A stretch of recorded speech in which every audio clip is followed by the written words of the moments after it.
you son of a bitch. No. Spider-Man Brand New Day, the fucking worst Spider-Man, I'm going to say probably in this trilogy. Fucking terrible acting. PG-13 Punisher, not my Punisher. Guy. You say it's the worst movie in the trilogy. Bullet. It's the first one. That's like if you go back in time and you watch Homecoming over and you're like, oh, this is the worst movie in this trilogy. You ain't even seen the rest of the trilogy yet. It was terrible. I hated it. Tom Holland needs to fucking be criminally charged. Actually, personally, I want to write an original opinion that couldn't be more wrong and out of the mainstream. I can't even right now.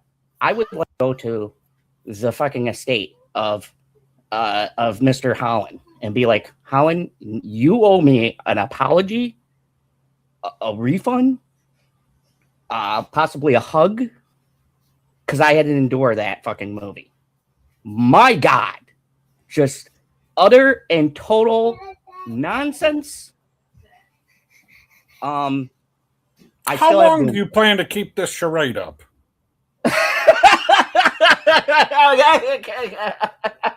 You had me for half a second, but then once you went on and on, I was like, this motherfucker be lying.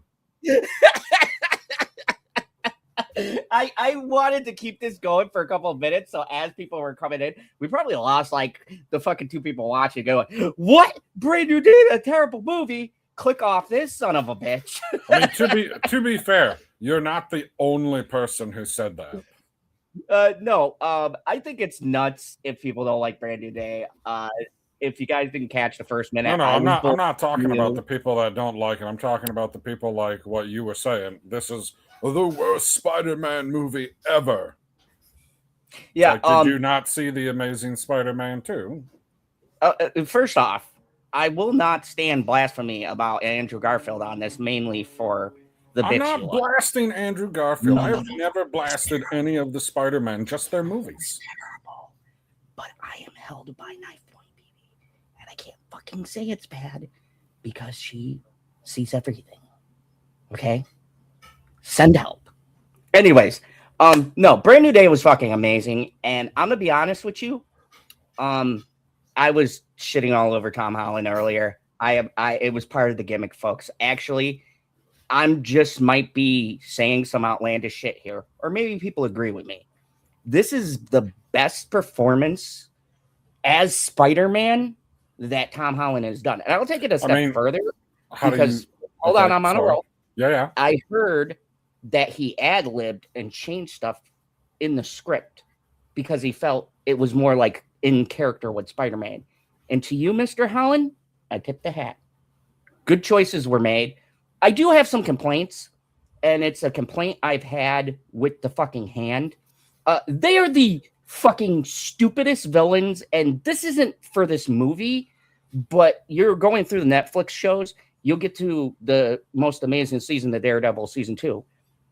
The one bad part about that season is not the hot ass chick that they get to play Elektra, which she's butt ass naked. You're welcome, PD, and fucks Daredevil. It wasn't her, but the concept of the Hand has always been kind of iffy, and this is a problem in the comic books too, because they're a supernatural organization, and they just never fit to me in the mold of the Spider-Man universe. And this Spider-Man is surprisingly more grounded than most of them that Holland has done. I would say this is the most like actually focused on being the friendly neighborhood Spider-Man. And so the Hand always pulls me out. And it's not the fault of the people. I'm sure Marvel had a fucking mandate or whoever the fuck decided to put the Hand in. But that's my really nitpick. If I'm being bitchy, it brings it to a 9 for me. Is the Hand. Now you're stealing your woman's identity? Yeah. I don't like the Hand. Terrible villains. They've always been terrible. I don't blame the movie.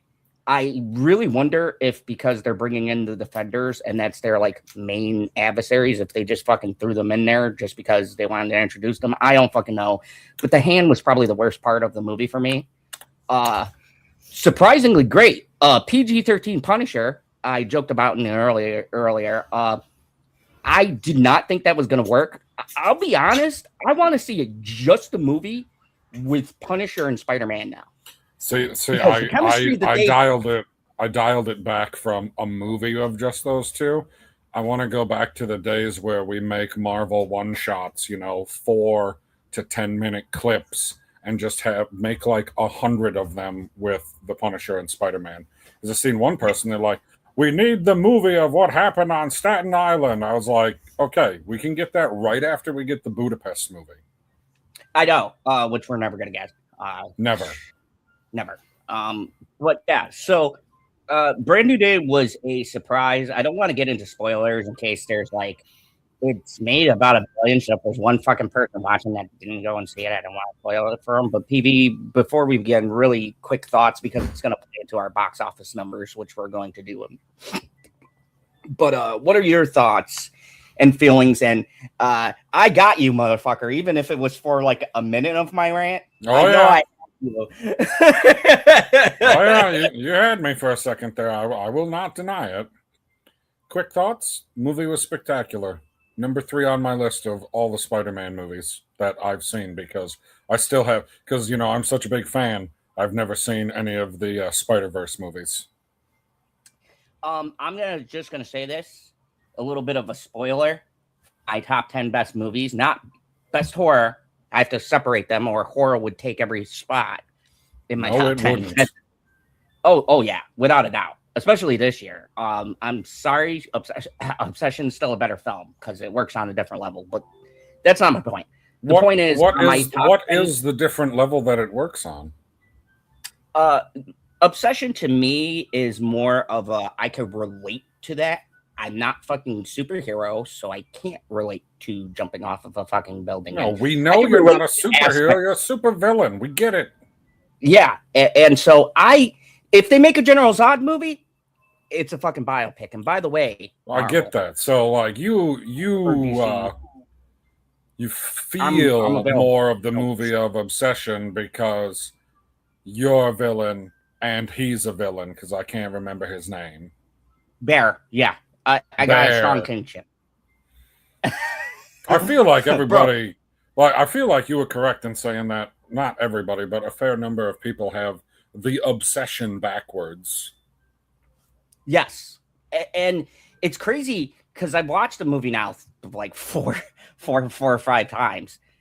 And I can't, like, it's so fucking clever on every level, even the titling that, and the director, Curry Barker, said it himself. He wanted every aspect of the movie for people to be able to engage with and talk about. And I think that's the difference. Spider-Man is like, we'll talk about it for a while. People will be hyped. We're going to put it up, obviously, in our best movies.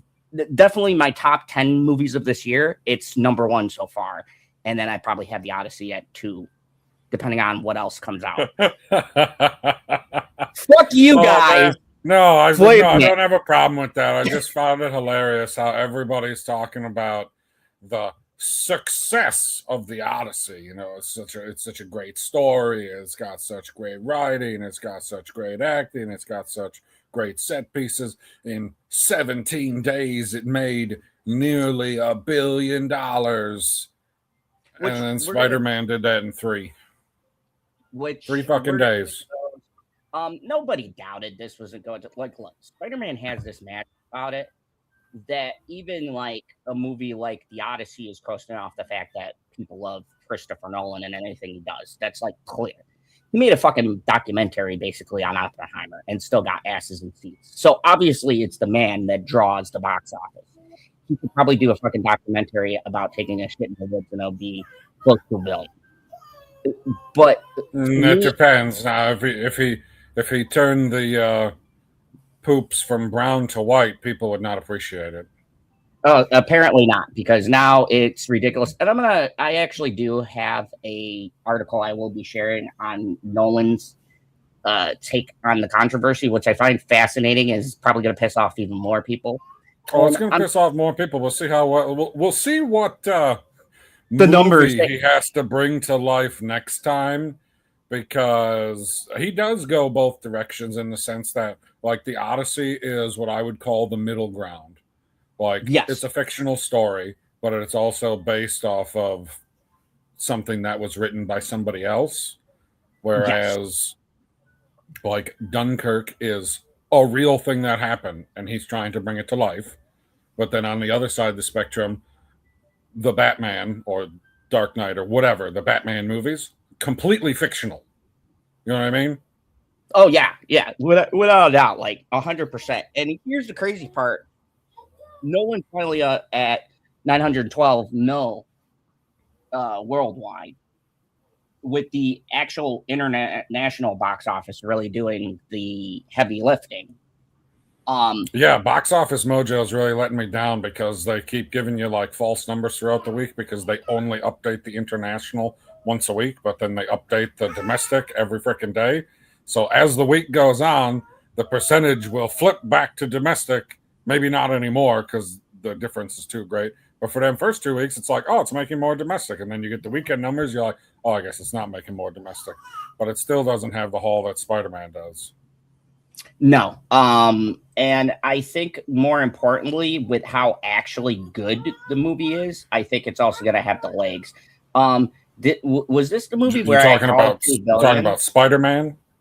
Yeah, I'm pretty sure I said 2 billion, and people said that was a nuts thing when we were doing predictions. If I'm not mistaken, I called 2 billion for Spider-Man. I don't explicitly remember, but I do remember the conversation. And I do remember it was enough for you to go, I'm not gonna. I don't think it's gonna be that. 2 billion's tough. But I'm here to tell you, PB, apparently not for Spider-Man. 2 billion's looking very fucking possible at this point. Well, I mean, if we go off of what I said, what was that, 2 weeks ago, that, like, generally speaking, obviously there's outliers on both sides. The first 2 weeks that a movie is out is usually about half the box office. The fact that the Spider-Man box office is so high, I don't think they're going to, after next Thursday, so not this Thursday, next Thursday, that'll be the 2-week mark. I don't know if they're going to be able to double that number because it's already going to be close to freaking 2 billion. I think it's got it's going to be over. It's probably going to be over 1 billion today. Don't you think? I still stand proudly by my 2 billion. Now, I got an article for Spider-Man. I just want to highlight Odyssey numbers here because I've been saying we're going to cover this when we talk about it. And it's at a respectable 912 million worldwide. Like you said, the international really fucking flipped and is like 56.6% of the box office, with domestic being 43.4%. Which, what were we saying? We said the international had to be the high one, right? To really bring it home. If you want to guarantee yourself $1 billion, like you need your international. If we're talking generally speaking, obviously there are outliers like Black Panther is an outlier. It made way more domestically than it did. Well, not way more, but it made more domestically than internationally, which is unsurprising. Another outlier would be Star Wars. That made more domestically than it did internationally. Or it's close. Like 50-50 split is tough. Yeah, it is. And it was very I mean, I will capitulate to the fact that the legs on this movie are bigger than I thought they were going to be because it started lower than Super Mario, and I'm pretty confident it's going to pass it up. But I did tell you it was going to have a massive drop-off this weekend, and it did, if you scroll down. Yeah, it did. Scroll down. And so last week, when you average the 49, the 17, and the 3% for week over week, you got about a 30% drop. The other one, if you average 44, 44, and 41, you're looking at over 40%, obviously. Like, I don't know the exact average right there, but it's over 40%. But here's the thing. And that's off of the second week drop.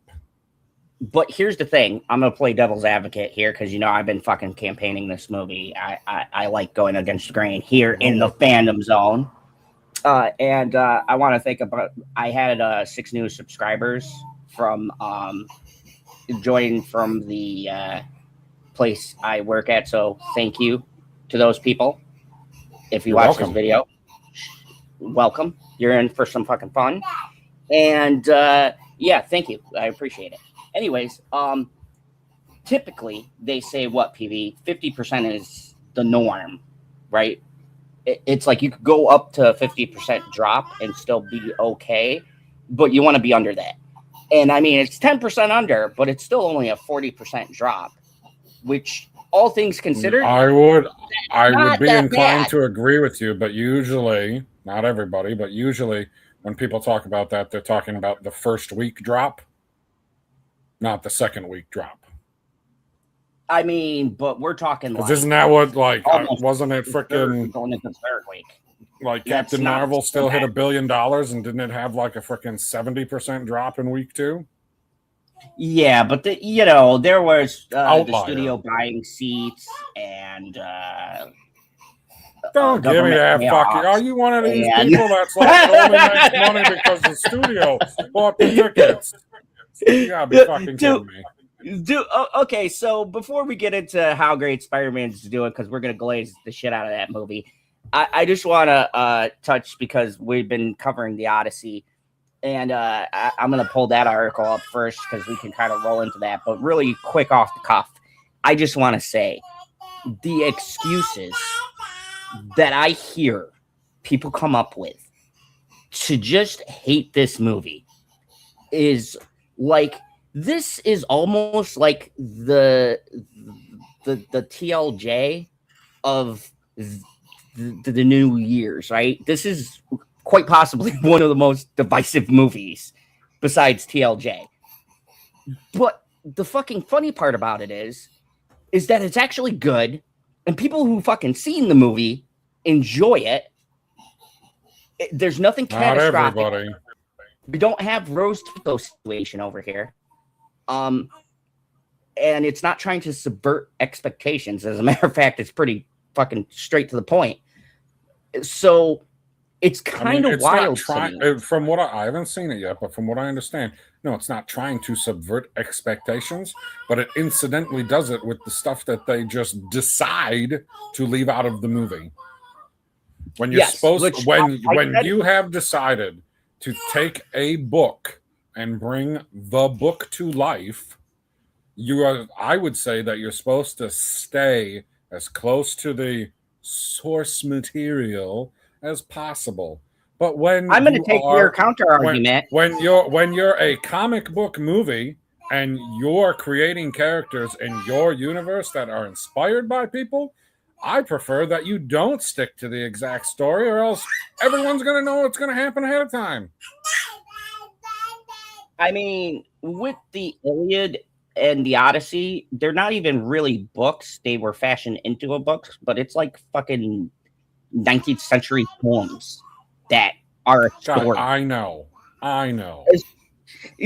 So you get what I'm going with this. Like, but making the Odyssey is a little different.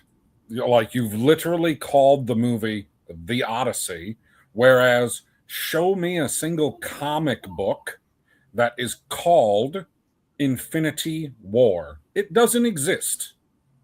Yeah, there is a comic book that literally says the Infinity War saga. Nope. Yes. Nope. The comic book is the Infinity Gauntlet. Sure? I am 100% sure. The original comic is the Infinity Gauntlet. You are correct. My bad. Just like show me one. Show me. That's fine. Show me one comic book that is called Avengers Doomsday. Doesn't exist. No, does not. Now there are ones that do exist. Like, there is a comic book that's called Secret Wars. I would have to look it up again to see if it's called Avengers Secret Wars or just Secret Wars by itself. Like, I've seen it, but I can't picture it in my mind off the top of my head. But I will say again, inspiration does not equal emulation. The Odyssey didn't inspire the movie that you made, because if it inspired the movie that you made, you would make something like, oh, I don't know, West Side Story. West Side Story is the perfect example of something where we're going to take this and we're going to make it our own. They didn't call it fucking Romeo and Juliet. They call it West Side Story. Whereas Christopher Nolan took the Odyssey and called it the Odyssey and then left out key stuff from the Odyssey. So I can understand why people who like the Odyssey as a poem would be disappointed / upset with the things that they don't get to see on the screen and they just gloss over them. Like, I can get that. Like, listening to that Star Wars girl and her gripes, all of her gripes about the movie are legitimate, because she ain't sitting there griping about what do I want to say? Elliot Page playing a fucking character. She ain't griping about that. No, and that's where I think there's a separation where we get the idiots that kind of bury people who have legitimate, Oh, absolutely. Those people, you get bogged down with the people that are like, I can't believe they made Helen of Troy a black woman. And I was like, I don't give a fuck that they made her a black woman. I give a fuck that they made her a mediocre looking woman. So I am disappointed, though, staying on topic for Chris Nolan, because Christopher Nolan did something I don't think he should have done. Yeah, he did an asshole movie, attacked the fans. Yeah, and said, Christopher Nolan says, and this is a shot at us, PB. Oh, I'm well aware. Oh, I mean, I read the title. Obviously, I didn't read the article because, fuck, man. And look, I'm not a fucking expert by no means. I did go and take... Dude, you're as close to a fucking expert as anybody else on the internet with the amount of fucking movies you've seen in your life. Are you shitting me? You're not a fuck. If you're not a fucking expert in criticizing movies, then neither is your boy Jeremy Johns or Perp Minded, who, as many movies as I see, I can wholeheartedly submit to the fact that I do not watch as much as that motherfucker watches. There's some movies I have specifically watched because of a review on his channel and been like, oh yeah, he's right, or nah, he's just on his weird shit. But yeah, like, there's something to be said about what we do here, and obviously we do it because we have a passion to just talk and vent to the fucking void of the internet, or the one or two people who are here. Before you get into it, let me guess. We can't criticize movies appropriately because we don't make the movies. That's just a guess. I'm taking a guess too, because I did not read this. I read the headline. Smart. And we can both be and revealed. I was like, yeah, so it's going to be tricky to all of us, but already it pissed me off with this amateur film criticism, because clearly he's talking about people who are on YouTube and things like that, who are verified critics. And the irony is that I think a lot of people who are on the internet have defended the movie. Okay, so I guess before you get into it, are we going to like define the term amateur? Like, to you, what is the difference between a professional and an amateur? Generally speaking, break it down to its base component. Perfect example, IGN, right? When they critique something, let me ask you folks, do you learn a fucking thing about what they're critiquing? No, that's okay. I want to know the difference between professional and amateur. Like, for instance, okay, I'm getting there. IGN to me are amateurs, because instead of critiquing the film based on anything mechanical, like we'll pick out an arrow with a door, let's say, or the way the camera is that, or even the fucking plot, they go to the most simplest, obvious, I want to get clicks kind of saying, where they just go, this sucks. Like, for instance, that bullshit review on The Penguin, right? There was nothing of substance. And I don't even think they really say the parts that bug them about it. They just say it sucks, and they don't give you a reason. To me, that's an amateur. I don't think, I mean, then we're never going to agree if that's how you're differentiating between amateur and professional, because to me it sounds like you're differentiating between good and bad. Like, these are good critics because they cover everything, these are bad critics because they're trying to get clickbait, which I would agree with that. To me, the difference between amateur and professional comes down to how you would define an athlete. An amateur athlete does not get paid. A professional athlete gets paid. So, all of the people criticizing on YouTube, on X, on Instagram, on TikTok, wherever you're doing your criticisms, if you're getting paid because this is what you do, you're a professional critic. I don't get paid. I'm an amateur. You do get paid. You're a professional. Now, I was going to agree with you on that, but my one thing is, I think I kind of take that out of the discussion just because of the fact that it's so easy to get ad revenue or whatever for these up and comers. You know what I mean? One good video hits, next thing you know, you are being paid, even if your opinion is shit. To me, right? So to me, that's the difference between good and bad. But to me, like you have bad professionals all over the place. And you have good professionals all over the place. You have bad amateurs all over the place. You have good amateurs all over the place. I don't think the quality of your review determines whether or not you're a professional or an amateur. I feel like for me, I base it a lot on the quality, because even amateurs, like, yes, they're not getting paid for it. And I 100% agree with you. That sports analogy was great, by the way, because that was a better way put it. But for me too, like, yeah, it's true, you do have professionals that suck, and technically I guess IGN would be in the professional realm. But also another big thing for me that seems to be what Hollywood considers amateur versus professional is accent. Okay, so for the purposes, is Sony calling you up and giving you a fucking press pass? Right. So for the purposes of this conversation, we will go with your definition. Yeah, because I'm sure that's what he's going to be referring to. Because he's going to talk. Because if we go by my definition, I guarantee you, every single fucking person that he calls an amateur in this article would be technically a professional. Guaranteed it. Didn't even read it yet. And it hurts my heart because I do like Nolan. Hurt my heart. Like, Christopher Nolan is. He's not like a nice guy. No, not at all. But like a great film director. He's an artistic dick. Artistic. The same thing about Cameron. He's a fucking big asshole. James Cameron's a massive asshole. But he makes money though. So I guess fuck us. Critics have said their piece about Christopher Nolan's The Odyssey. And of course, this is Vanity, so they're going to probably be giving Nolan Variety. Or I'm sorry, Variety. Same fucking difference. Same. I agree with that. And now he is saying his piece about them.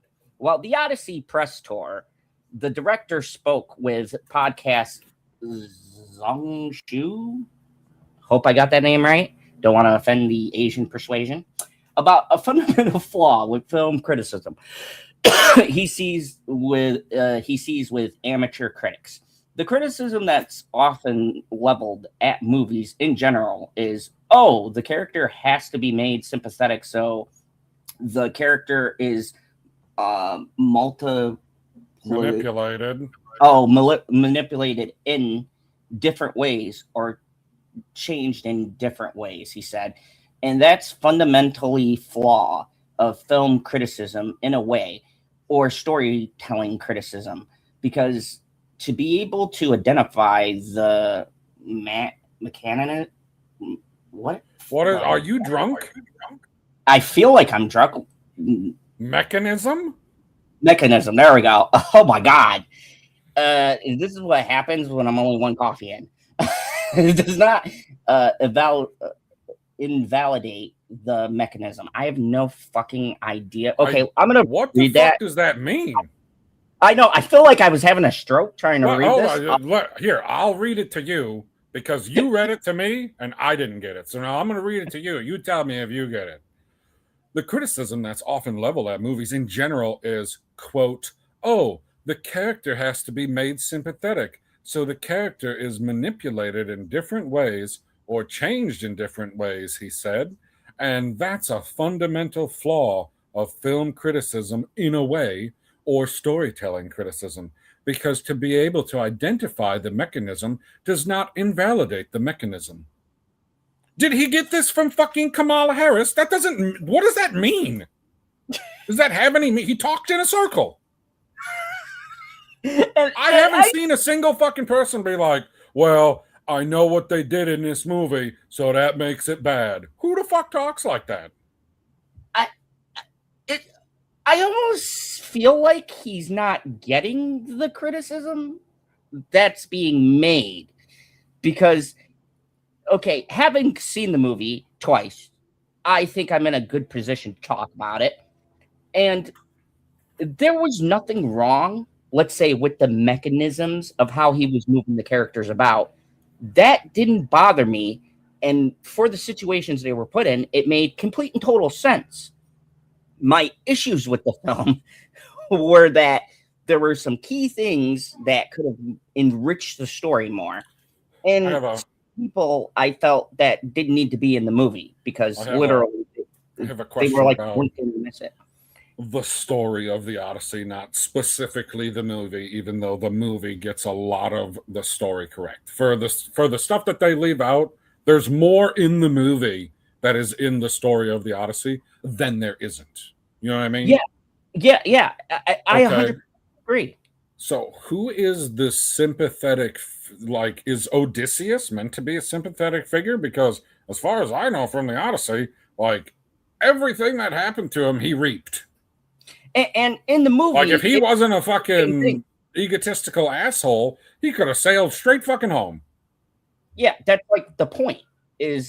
The point is he disrespected the gods that helped them get their victory, and that's the whole moral. And that's why I was mad at the one line they left out. Well, the line I liked, where Zeus says, the lesson that you need to learn is no one man is greater than the gods.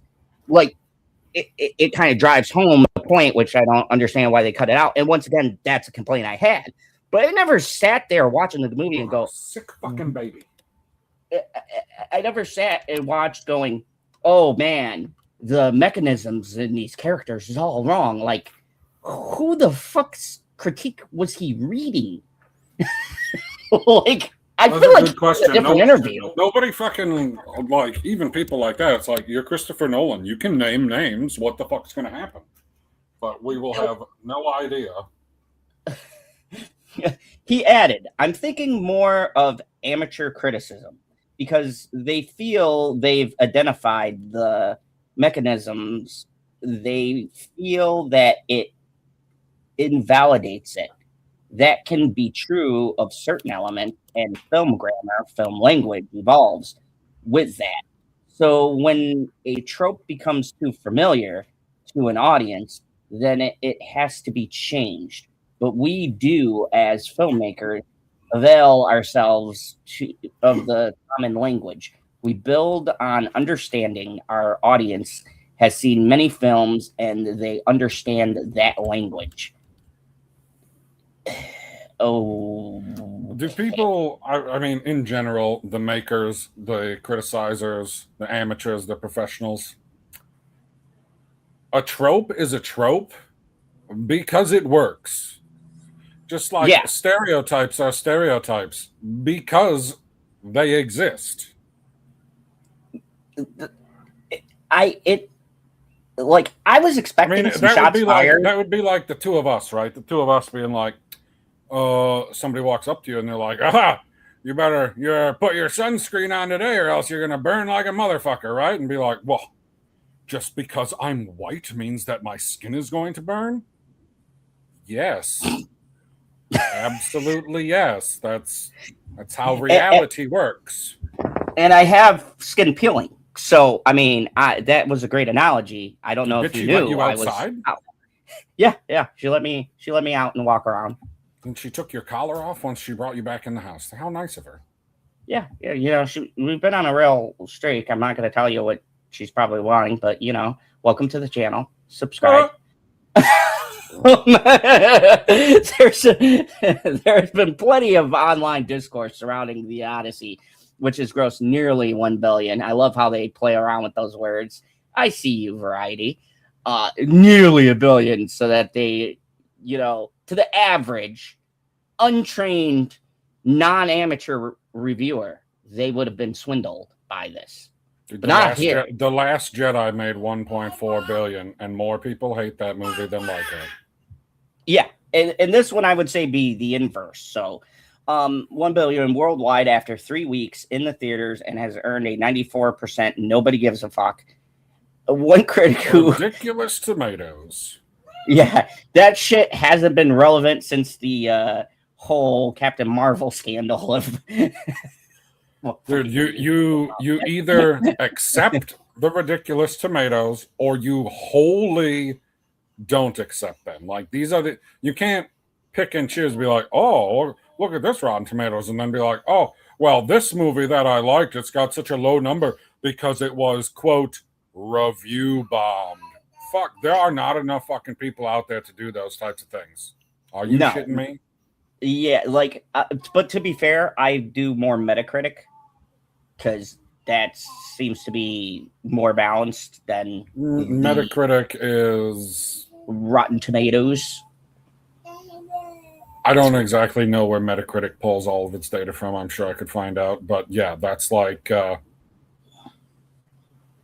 I don't want to talk about politics, but I'm going to reference it. That's like picking a poll in politics and being like, it says this. It says this person's up by 10 points. This person's down by 5 points. That's what this poll says. Instead of looking like Metacritic is more like the real clear politics, because they take freaking 20, 30 polls out there and they just average them. Which I think. Oh, yeah, I 100% agree. I think it's the only real metric, because then you're not even getting us involved as amateur fucking critics, I guess. You're taking the everyday schmo who just walked out of the theater, and I think that's a better comparison. Like, I'm glad people want to see my reviews and listen to us shit talk or glaze a movie. I'm happy about that. But at the end of the day, even for us, we do like to get the feel of what are people who aren't habitually online think about something, because we get lost in the sauce just like everybody else. You can't see 50 fucking ridiculous articles like we do and hear fucking ridiculous nonsense every day without, kind of falling into that trap. But it's nice to. Oh, we're going to talk about the translator. I heard that story last week. Oh yeah. Oh yeah. It's gonna be a fun stream. Hold on to your butts. Which I don't know if anyone gets that reference, but love me some Jurassic Park. Anyway, I was gonna say, if you don't get that reference, do better at life. One critic who was notably unimpressed with Nolan's work was Emily Wilson, an Odyssey translator whom the director credited as an inspiration for his adaptation of the Greek epic. She wrote a review for the London Review of Books that Nolan's take was lacking psychological, emotional, political, and ethical depth. Which, what? Like, okay, all right.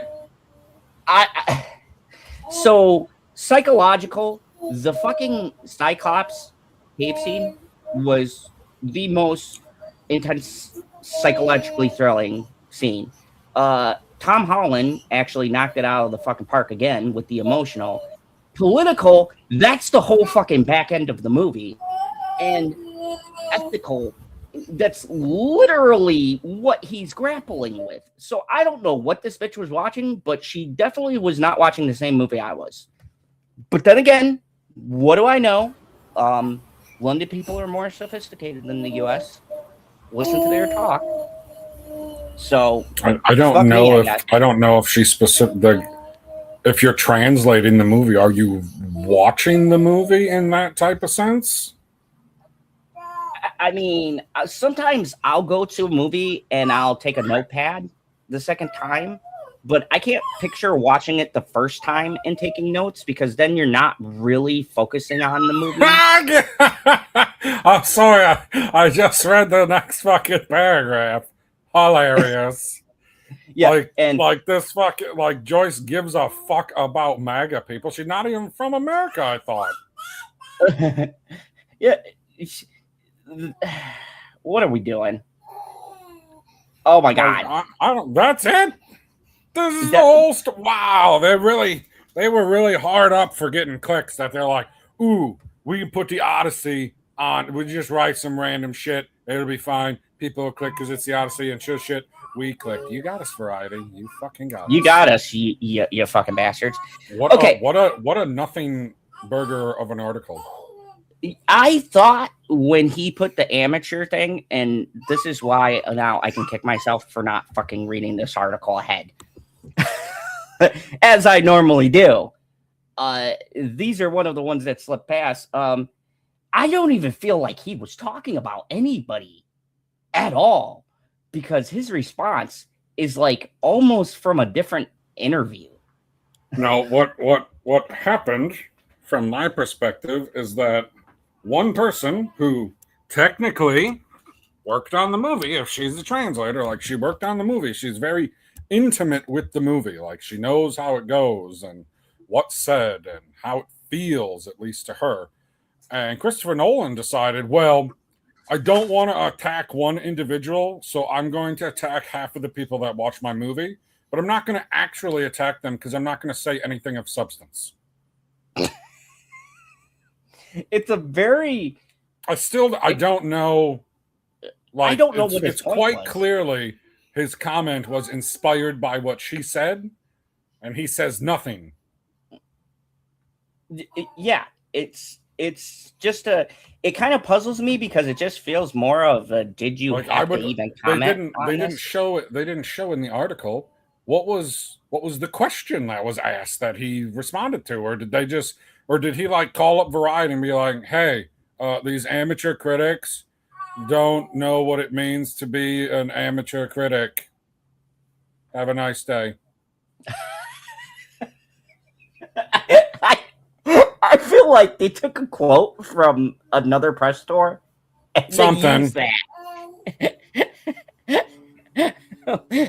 Like that felt like an Inception quote where people were like, what the fuck is going on? Like these, like, and that was the quote he gave, and Variety just fucking clipped it and used that fucking article. That was so bad.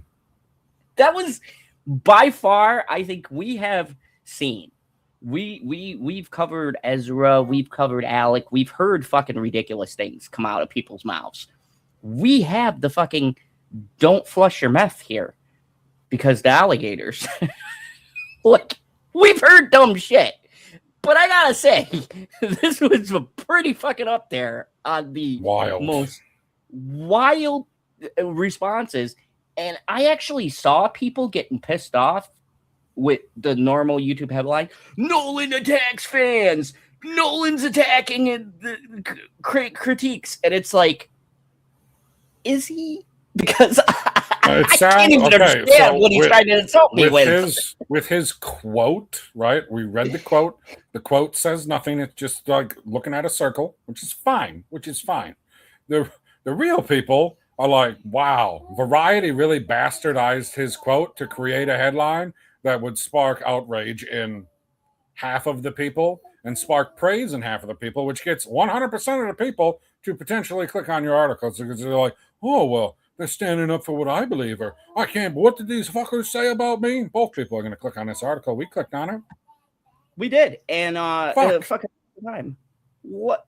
Well, I'm so flabbergasted that I, again, am in the same position with this movie I've been in since the beginning. It's a big, giant fucking nothing. As far as the controversy goes. Not the movie. To be fair, we still don't know how much this movie costs to make if Nolan's taking 20% of the gross. Like, here's the biggest mystery for me. This feels like it'll be the most successful failure ever. Question mark? That was good. That was good. And this is what we're talking about, PB. This is what we're fucking talking about, and why I would still put Obsession over Spider-Man Brand New Day. Just hang on. Put the claws away. What I mean is 750,000 makes over $1 billion with just tight, good written story, simple cast, simple locations. We'll be thinking about that movie for years to come. And then you got things like Spider-Man and Odyssey and things like that. Great movies, at least to me, right? Well, Spider-Man, I think it's universal. We can all agree that was great. But I mean, just in general, they're good, big blockbuster. Glad to have them back. But when your budget is canceling it out, like when the budget and what's going on behind the scenes cancels out the momentum and the potential of the movie and what you should be getting for this, it's kind of baffles my mind. Like, what are we doing? What the fuck are we doing, Hollywood? Like, this is a slam dunk. You have Nolan coming off of fucking Oppenheimer. They call it fucking Barbenheimer. It's like one of the biggest things of all time. I can tell you what we're doing. Would you like to know what we're doing? What are we doing? What we're doing is letting people know that they can save 15% at moviepalette.com when they put in code ZONE15 in the promotional box, and then you can get yourself an excellent piece of artwork from whatever movie you love or hate. You can buy a fucking canvas of a movie you hate, and you can burn that in an effigy. You go for it. Nobody will care. They just want to sell you a quality canvas for the movies that have been made in the past. I was going to say for movies that you like, but I'm sure that there's somebody out there that's going to fucking hate buy. There's got to be at least one hate buyer. Not to mention the fact that when you use the code, it stacks on top of any sales that are already going on and helps support your favorite YouTube villain, General Zod. And thank you, moviepalettes.com. It was like year number 2 now. Somehow they still like us. Because we do the best live ad reads in all of internet. Yeah, normally the only person who comes close to us is Ben Shapiro. He's a slick son of a bitch with the live ads. Dude, sometimes I'm in mid-review and I think the ad, have you ever done that? I think the ad is part of his review and I get fucking confused. And like, wait, what? Oh yeah, he's real. You know who's not real good at it? 2 channels that I watch to see what ridiculous stuff they're going to say, which would be New Rock Stars and Screen Crush. They are terrible at their live ads because I can tell exactly when they're going to show up. Oh yeah, and they stop you. It's like I hate that they stop you as they're doing it, and it's just like, well, yeah, it's because whenever, especially Screen Crush, like New Rock Stars, maybe not quite as bad, but Screen Crush, because they're talking about a TV show, a movie with their amateur criticisms, right? So that's what they're doing. And then all of a sudden, they say either me or I. And I was like, fuck, this is an ad. Dude, I hate too when you're watching something and you know the cue. That's what's great about here in the Phantom Zone. You're never gonna fucking. You never know when I'm gonna switch to it. Hey, we're so seamless here on the channel. But no, back to the box office. I still think the Odyssey is gonna do $1 billion. The question is, it's definitely gonna do $1 billion. That wasn't as soon as I saw the second weekend numbers internationally, I capitulated and said, "Oh yeah, I guess we're going over $1 billion now." Now, the question is, do they need $1 billion to break even, or do they need $1 billion to go over what they spent? Because there's no definitive numbers. Well, if you do budget times 2.5, right? The budget was $250 million, so you multiply that by 2.5. That's the break even number. That puts you at 675 million. And then you have to subtract 20% of the gross. So let's say to make the math easy, at $1 billion, Christopher Nolan is going to have 200 million in his pocket, right? Yep. Because that's 20%. Like, that's easy enough. So now you're down to 800 million, which means they're already in positive territory, because at 800 million, you'd be 125 million ahead. And that's no $1.25. Right. So at this point, they're getting 80% of every gross dollar that's coming in. And we're not even factoring. They're getting 50% of the 80%. Whatever.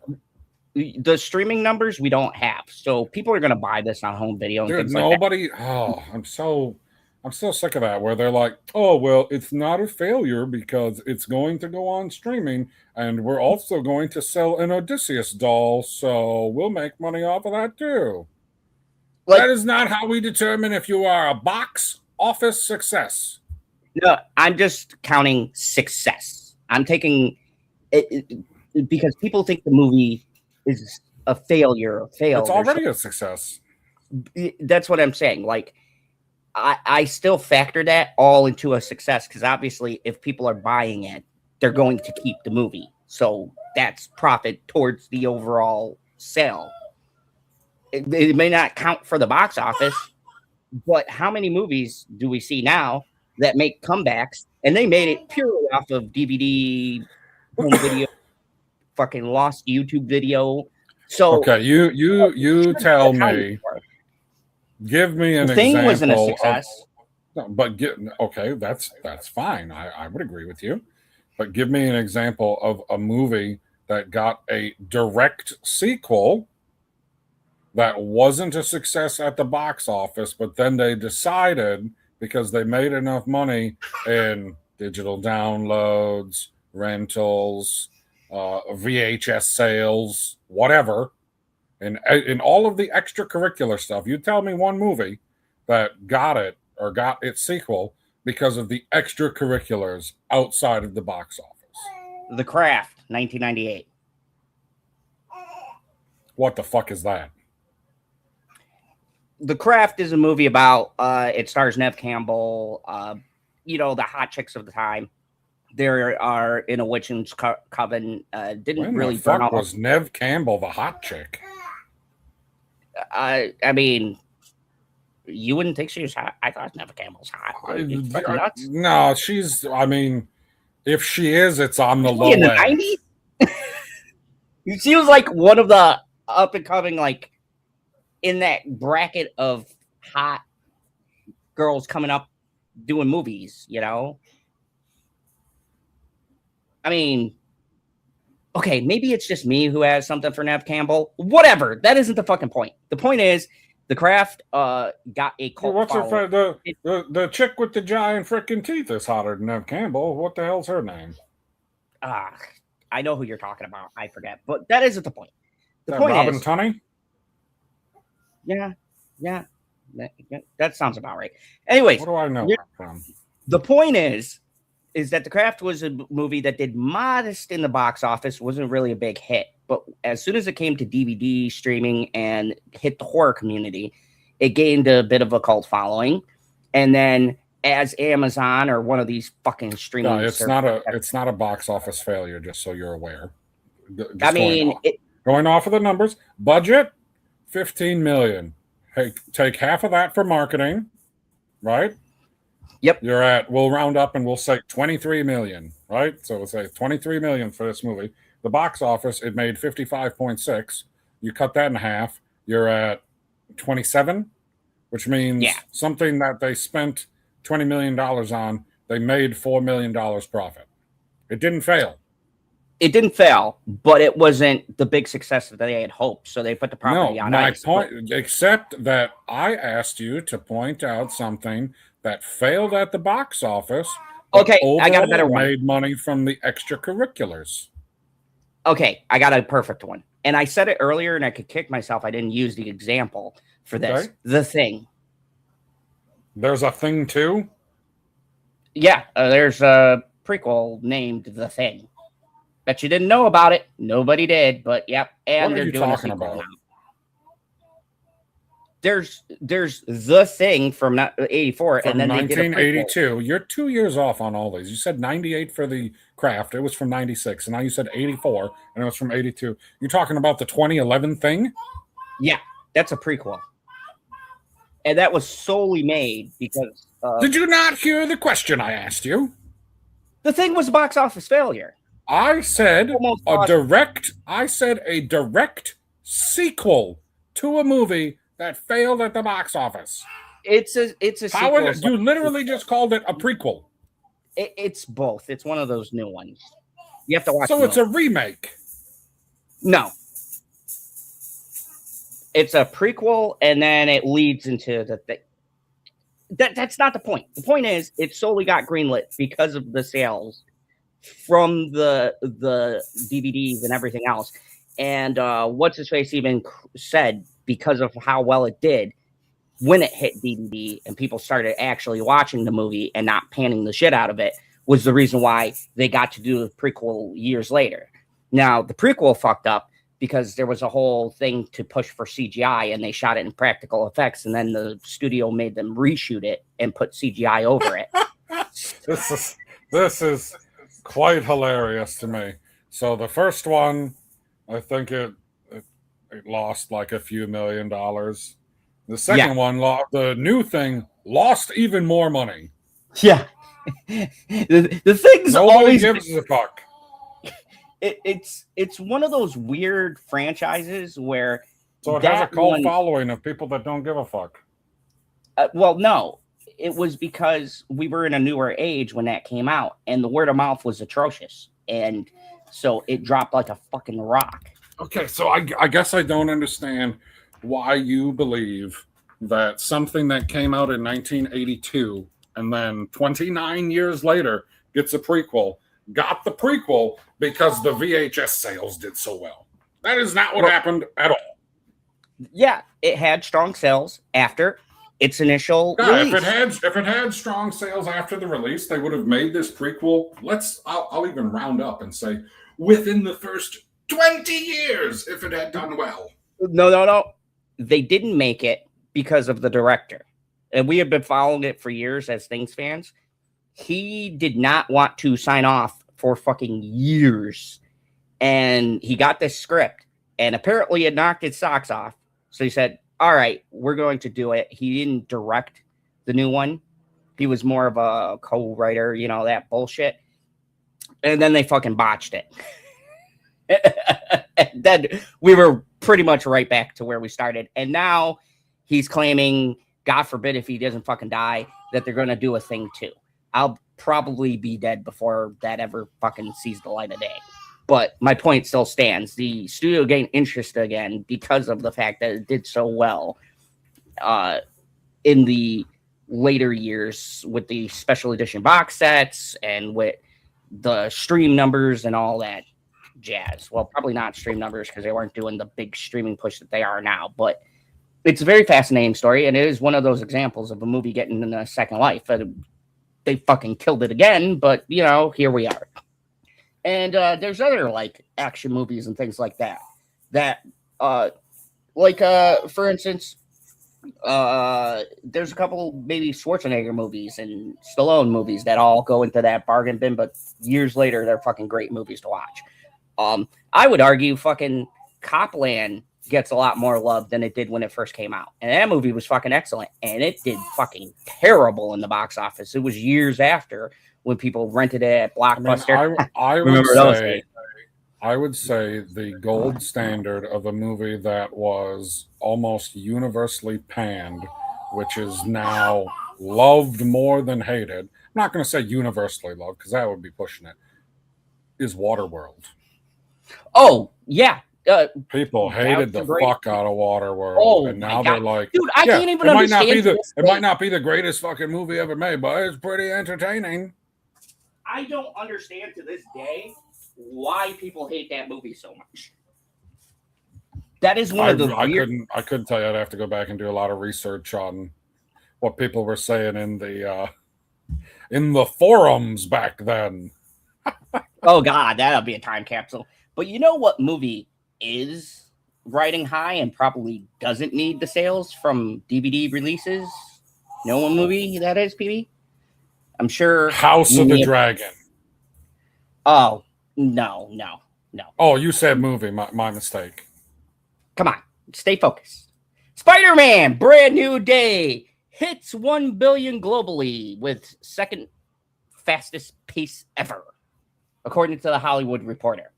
Now, I just want to say, I think this is off because when I checked it, it was not at 1 billion, but I haven't checked the new numbers yet, so I don't know. But where are you checking it? I use the old Box Office Mojo. Right, they're like, it's Tuesday right now. They don't have the Monday numbers on there yet. And I'm gonna assume, once again, I'll probably make an ass out of myself here, that the Hollywood Reporter would have a better inside track and have those numbers so they can make an article like this. But then again, half the time these people don't put in work for their articles. So who knows? They might be just fucking saying it's at 1 billion right now. Tom Holland leads Sony's blockbuster that debuted to the biggest domestic opening weekend, surpassing Avengers Endgame. Just barely. Hey, it barely, or not. I give them props. You make even, for my example, you make even $2 over. You did it. Who the fuck cares what the number is? You beat them. Well, you knew it wasn't ever going to crush them because, like, $357.1 million is a lot of fucking money. Yeah, and considering that people's sort of love towards the MCU, and I want to bring this up very clearly so everybody understands here. Superhero fatigue is not a fucking thing. You know what is a thing? Bad movie fatigue. Or mediocre, because we'll say some of the Marvel movies aren't bad per se, but for a Marvel film in the universe, they are the worst that we've seen Marvel produce. But here, this one's a home run. This one's good. Am I gonna be going sucking fucking Foggy's cock and say Marvel's back? No, I have to see Doomsday to really judge. But I will say it's a step in the right fucking direction. And one might even say it's a brand new day. You're so clever. Thank you. I needed to be validated. Sony Pictures announced Tuesday that the superhero movie starring Tom Holland. Okay, so I'm sorry, but you triggered me with the two words Sony Pictures.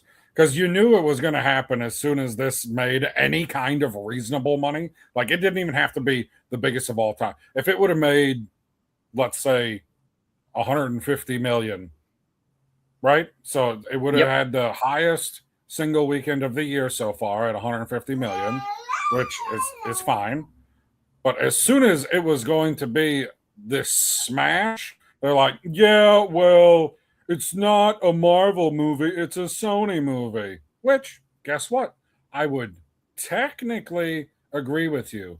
But people don't care that it's a Marvel movie because, like, Marvel movie is anything with a Marvel character. Technically, it's still a Marvel movie. More specifically, if we're talking about Disney and the Disney slop, it is an MCU movie. Certainly. And you can't argue, no matter who made the movie, it's an MCU movie. And normally, I vehemently have argued with you about this, but I'm going to say, having seen the movie, literally without spoilers, there is a particular character here that's the antagonist that is directly tied into the MCU. So, yeah. This is 1,000%. I would say a very strong collaboration. It has been reported. I don't know what the truth is. I gave Tom Holland props earlier. because it was reported that Tom Holland did change a lot of the scenes on the fly.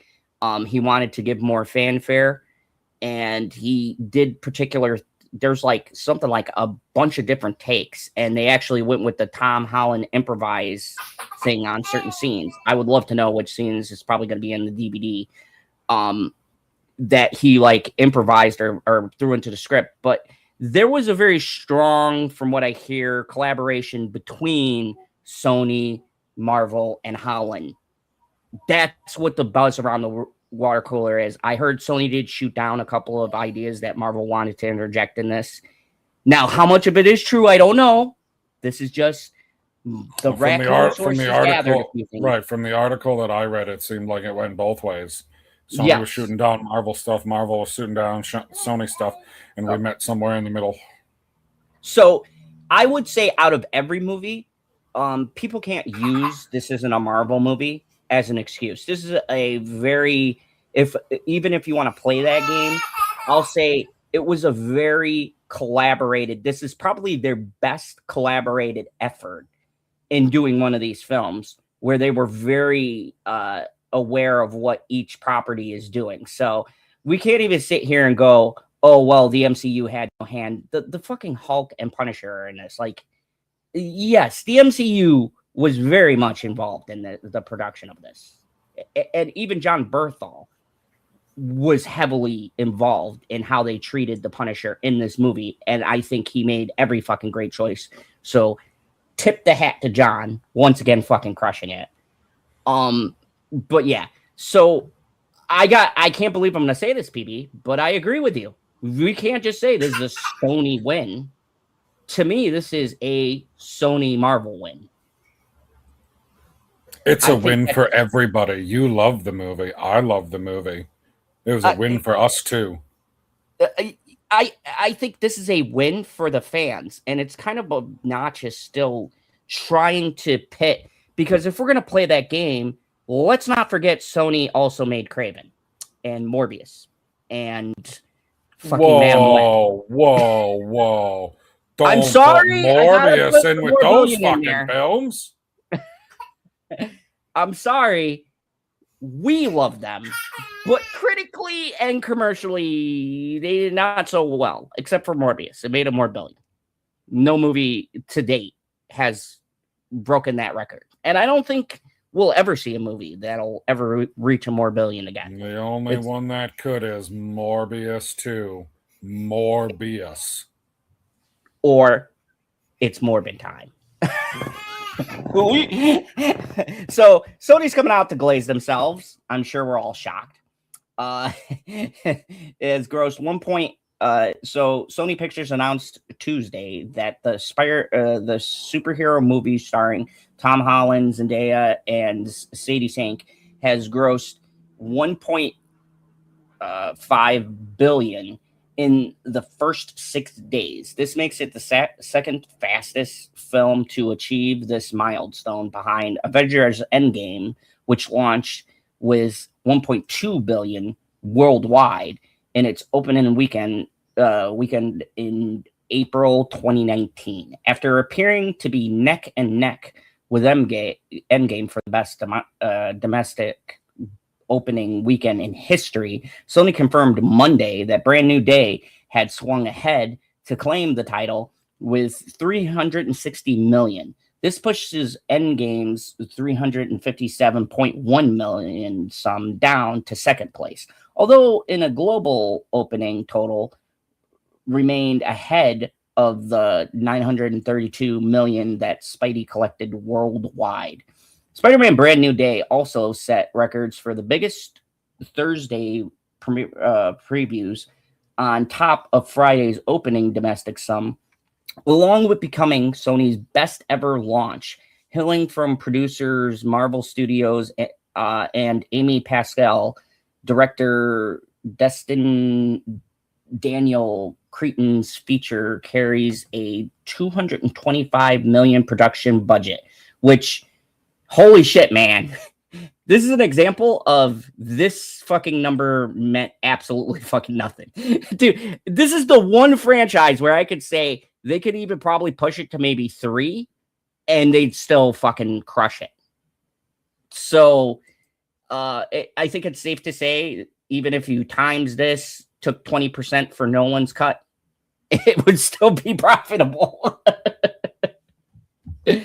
Sony Pictures chief Tom Rothman told The Hollywood Reporter that the biggest win for him was the audience had been responding favorably, which, you know what, Tom, good for you. I know it's a big PR thing, but I do got to highlight, I do like when these heads acknowledge that they're happy with how the people are taking it. You know what I mean? Like, I don't know. I feel like there's something to be said when they give kudos to fans because they don't do it often. Now, granted, we could argue they're giving fans praise because obviously people like the movie.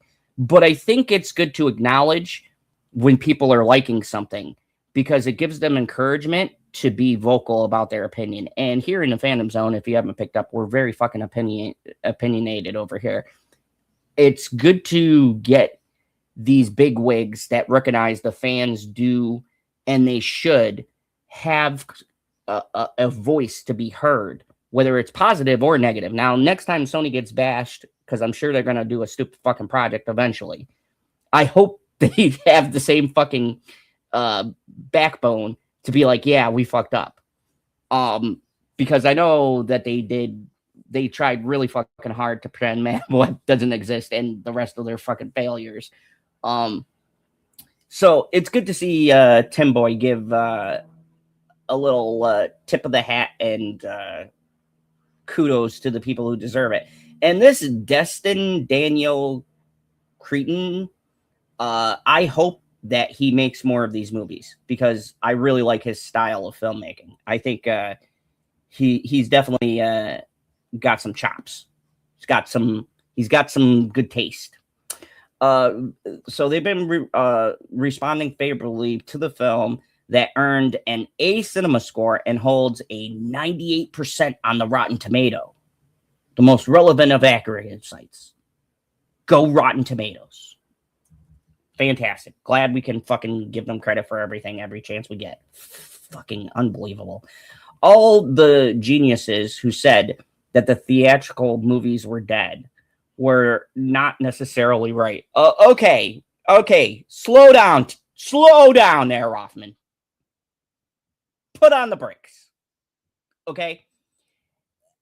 This argument, okay, I just want to make something perfectly fucking Billy crystal clear here. This argument about the theaters dying has nothing to do with the success of one or two movies. Let's rewind the clocks back before the plague that ended the world happened. Okay. We had billion-dollar movies coming out, which seemed every fucking week. It was no longer like, can a movie make $1 billion, but is it going to make past the $1 billion of the last movie? Okay. This year, we've had 2 or 3 movies that are sniffing $1 billion. Mario, surprisingly, was one of the first to reach it. And I think Toy Story might be there, possibly. I haven't checked the numbers on that. But there's been a lot of good movies out that have not gotten the praise that they should get. And some of them will be on my top 10 list, especially in the horror space. And there's still a fundamental problem that needs to be addressed. You can't come out with one movie that does exceedingly well and say, you fucking people coming out saying the theaters are doing bad, blah, blah, blah. They fucking are. This is the first time in a literal year that I've seen the parking lot packed at my local theater. Even for the biggest movies. Like Odyssey brought out some crowds, the theaters were packed, but this is the first time I've been shoulder to shoulder. I can't buy a fucking ticket. Compared to years past where there'd be 5 movies I had to put on hold, or thank God I worked for the theater because I had not a fucking chance of seeing the film till at least a week passed. So I hate when a CEO comes out and goes, whoa, guys, you know that argument about how streaming's killing everything and it's a soulless fucking cash grab and we make these shitty movies and people clearly don't want to see, so they're not seeing them? That's not a problem. Look at Spider-Man. Everybody was going to fucking go see Spider-Man. That's a terrible metric. Like, back rooms, Obsession. That's a wow. People actually wanted to see this movie. Fucking Spider-Man was always going to be seen. What are you talking about, Timmy boy? What are you trying to say? And $2 or $3 billion movies are not going to fundamentally unfuck the system that's in place right now. So you go from saying something cool, as Sony does, to saying something absolutely obnoxiously fucking ridiculous. What?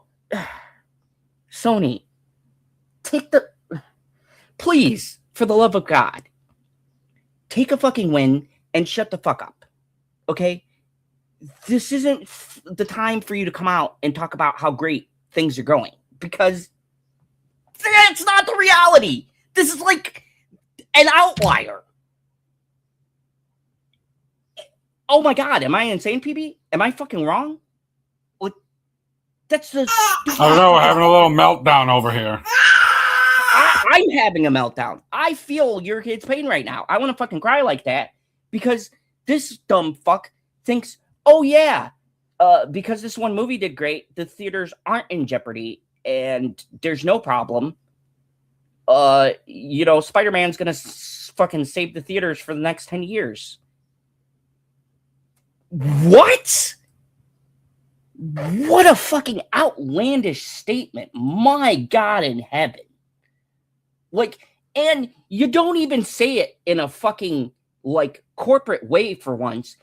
This dumb fuck literally says, all the geniuses. I just want to quote this for you guys, because this is such a fucking tone-deaf statement from Rothman.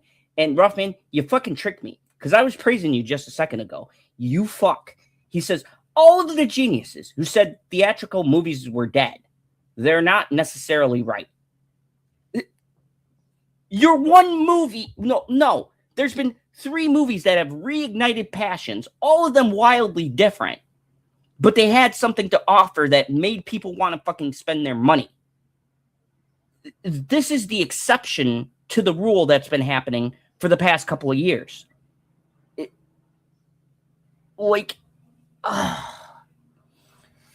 A long-time advocate for the theatrical experience, which I agree with that, but, like, the way he's worded this is so fucking... I don't know where you've been for the past couple of years. Actually, the theatrical marketplace is booming right now, and I'm excited about it, and so I'm very optimistic. Like, look, I like that Rothman is optimistic. And I do think that recently, these last couple of movies, and this year has had exceptionally fucking great films that I've had a chance to see. Like, I don't doubt that. But my theater experience, except for The Odyssey, the Backrooms, Obsession, and now Spider-Man, those movies and Super Mario World, we got 5 movies, okay, where I don't feel like that is really proving that the box office is back. You know, they're just finally making things people want to fucking see. Like, I still think the theaters are in trouble. I don't think 5 movies are going to People think that the theaters aren't in trouble because Spider-Man broke a record and is the biggest outlier we've had in 6 fucking years. That's what I said. He said this is what set me off. All the geniuses who said that the theatrical movies were dead, they're not necessarily right. And then he goes on to say, actually, the theatrical marketplace is booming right now, and I'm excited about it. So I'm very optimistic. Yeah, it's easy to say that it's booming when over the last 2-3 years, it's been absolute shit. Not to mention, too, even for some of the best movies like last year, the theaters weren't that packed. I mean, like last year, what did I have as my... Was that the year of Weapons? I'm pretty sure that was last year. Yeah, that was probably one of like the highest ones that was all hype, and it was a fucking great movie and we love it, but you didn't have a bunch of bangers that you had this year. So of course this year's gonna look different. We've got like everything being fucking released under the sun. And the other thing that's hurting here is that production for these other movies takes so fucking long that, yeah, you might have a year like this year that's gonna bring out like 5 fucking bangers that do $1 billion. And then what, next year we're gonna have like 40 movies that come out that do like fucking $2 a piece. Like, well, next year you have Secret Wars, but you won't have a Spider-Man. Yeah, it's very. You won't have an Odyssey. You won't have a Mario. You won't have a Toy Story. Those are the $1 billion movies this year. Yeah, that's such a fucking tone deaf statement by a CEO who doesn't come off their fucking tower to be amongst us common folk to see what the fucking reality is. Like, bro, go to your fucking theater and you tell me every fucking movie is a banger and that it's packed every day because you're fucking full of shit. Like, these are the exceptions. They just all happen to drop this year. That's a wild fucking statement. Did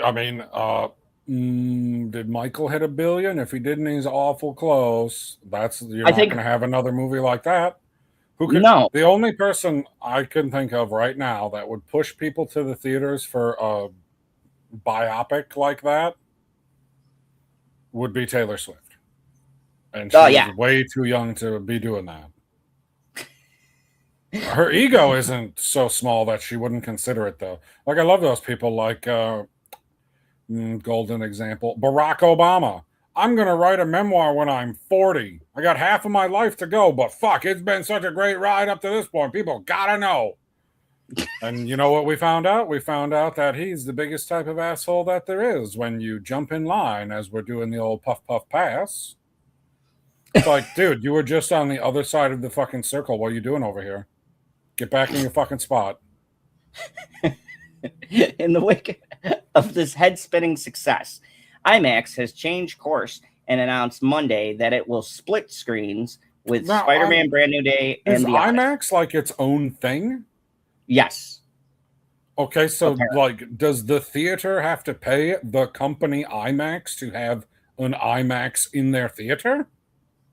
Oh yeah, that's a completely separate charge. I forgot the actual company's not called IMAX. No, that's not what I'm saying. I'm saying to have the, like, okay, I'm a person and you make a product and I want to be able to sell your product. So I buy the product from you and then I resell it with, my 10, 20, 30, 50%, whatever you want to mark it up, depending on what the product is, whatever.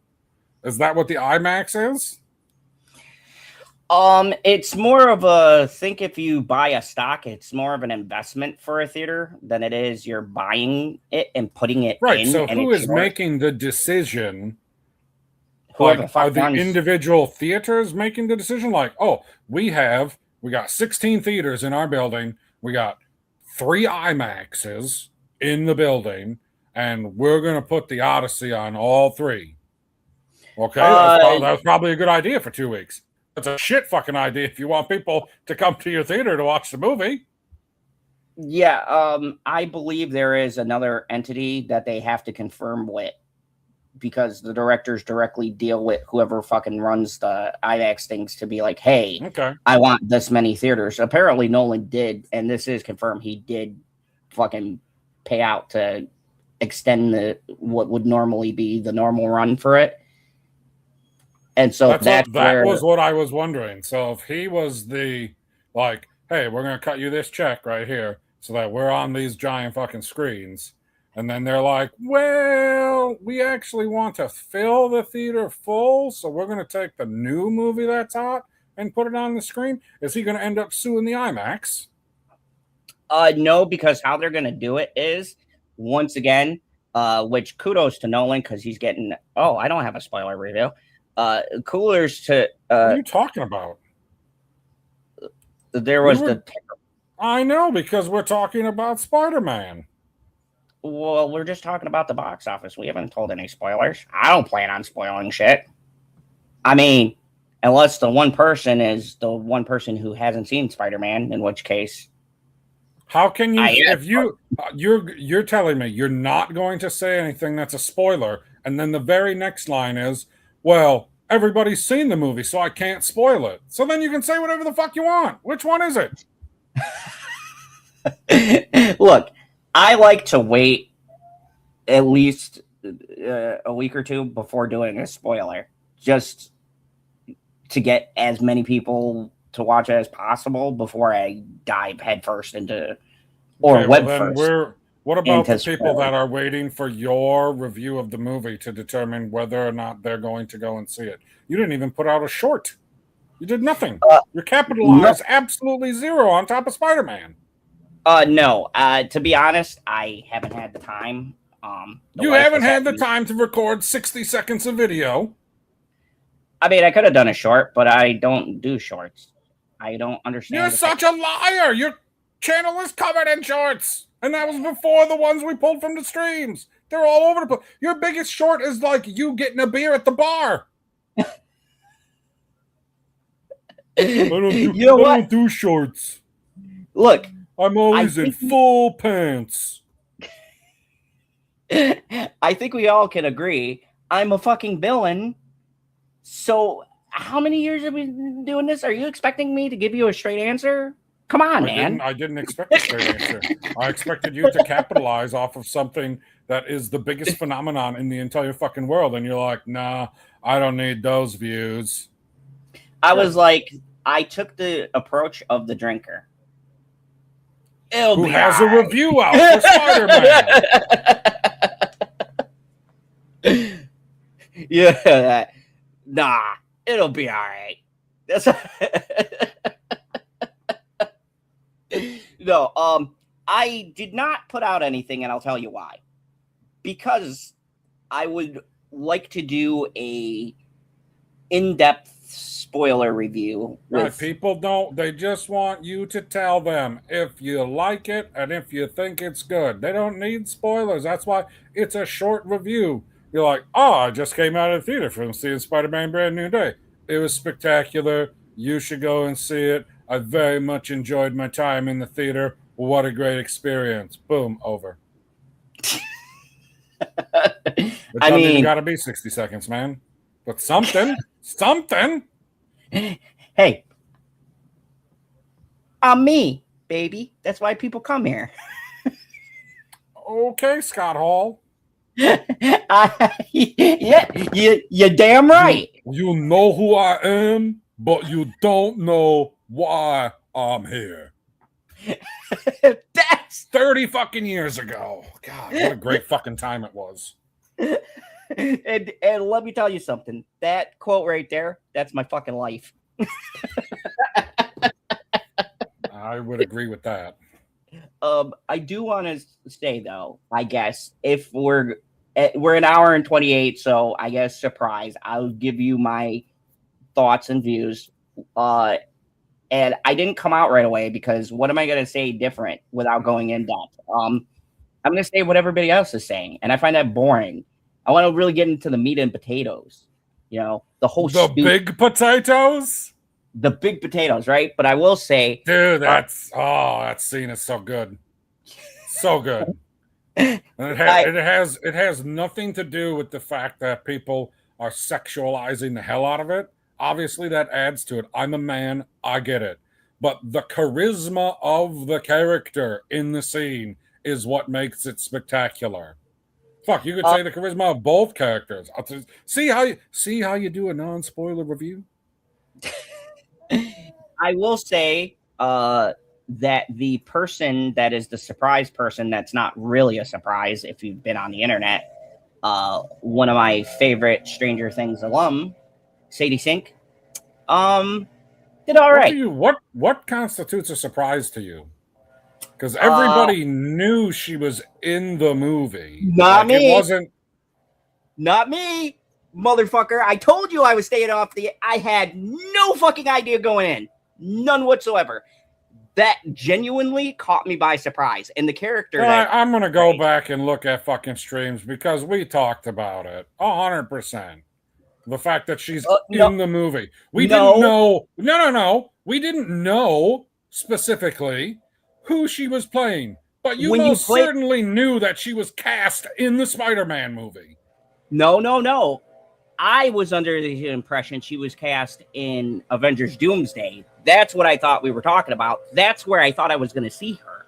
Unless I totally misread or fucking had a stroke in the middle of what your you were memory saying. has been affected. Like, you've been Doctor Strange spelled.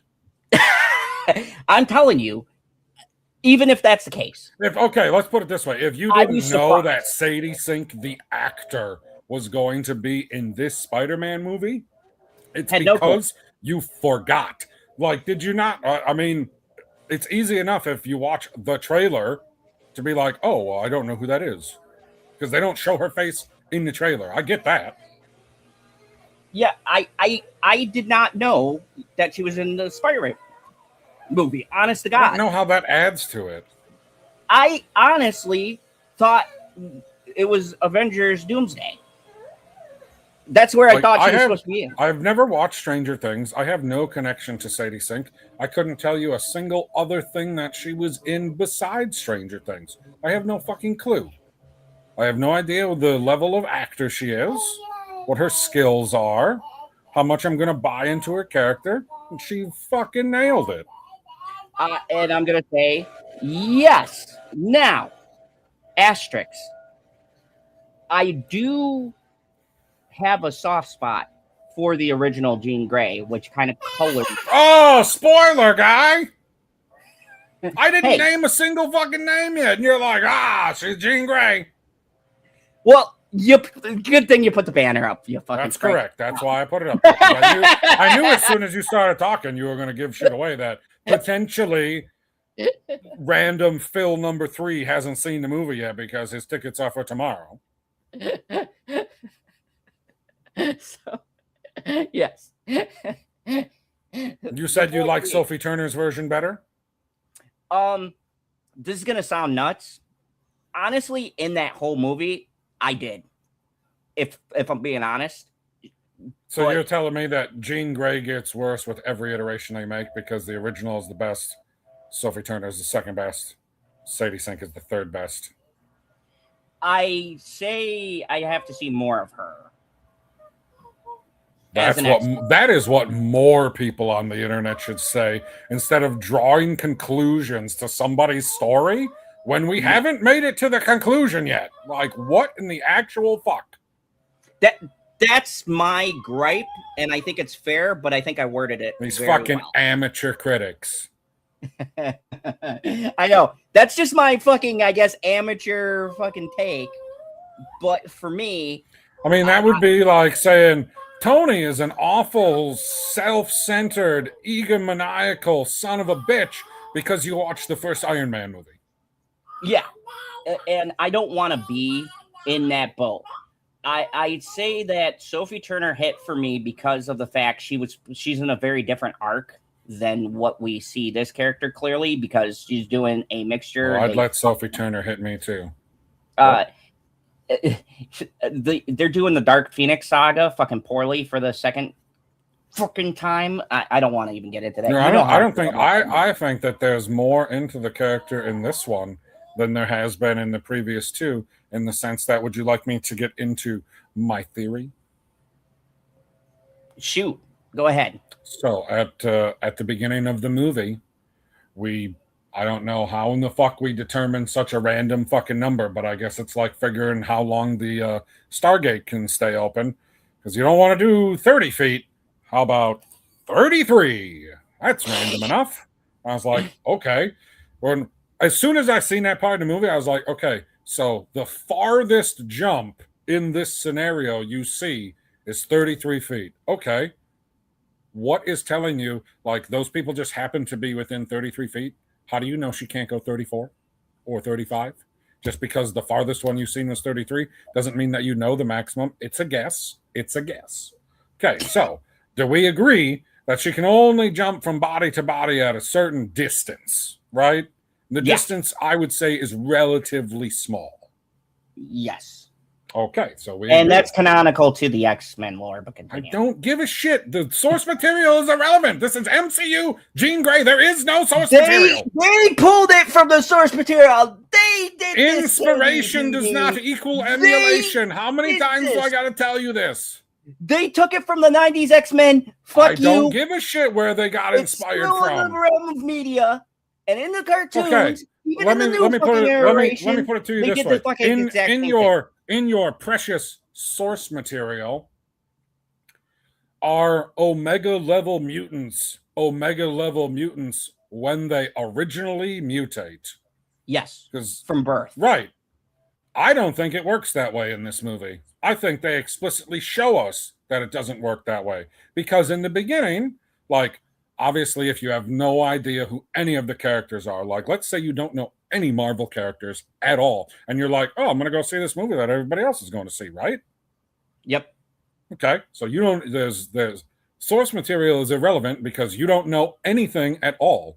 Like, you don't know Homecoming, you don't know Far From Home, you don't know No Way Home, you don't know, you don't know anything about Spider-Man either.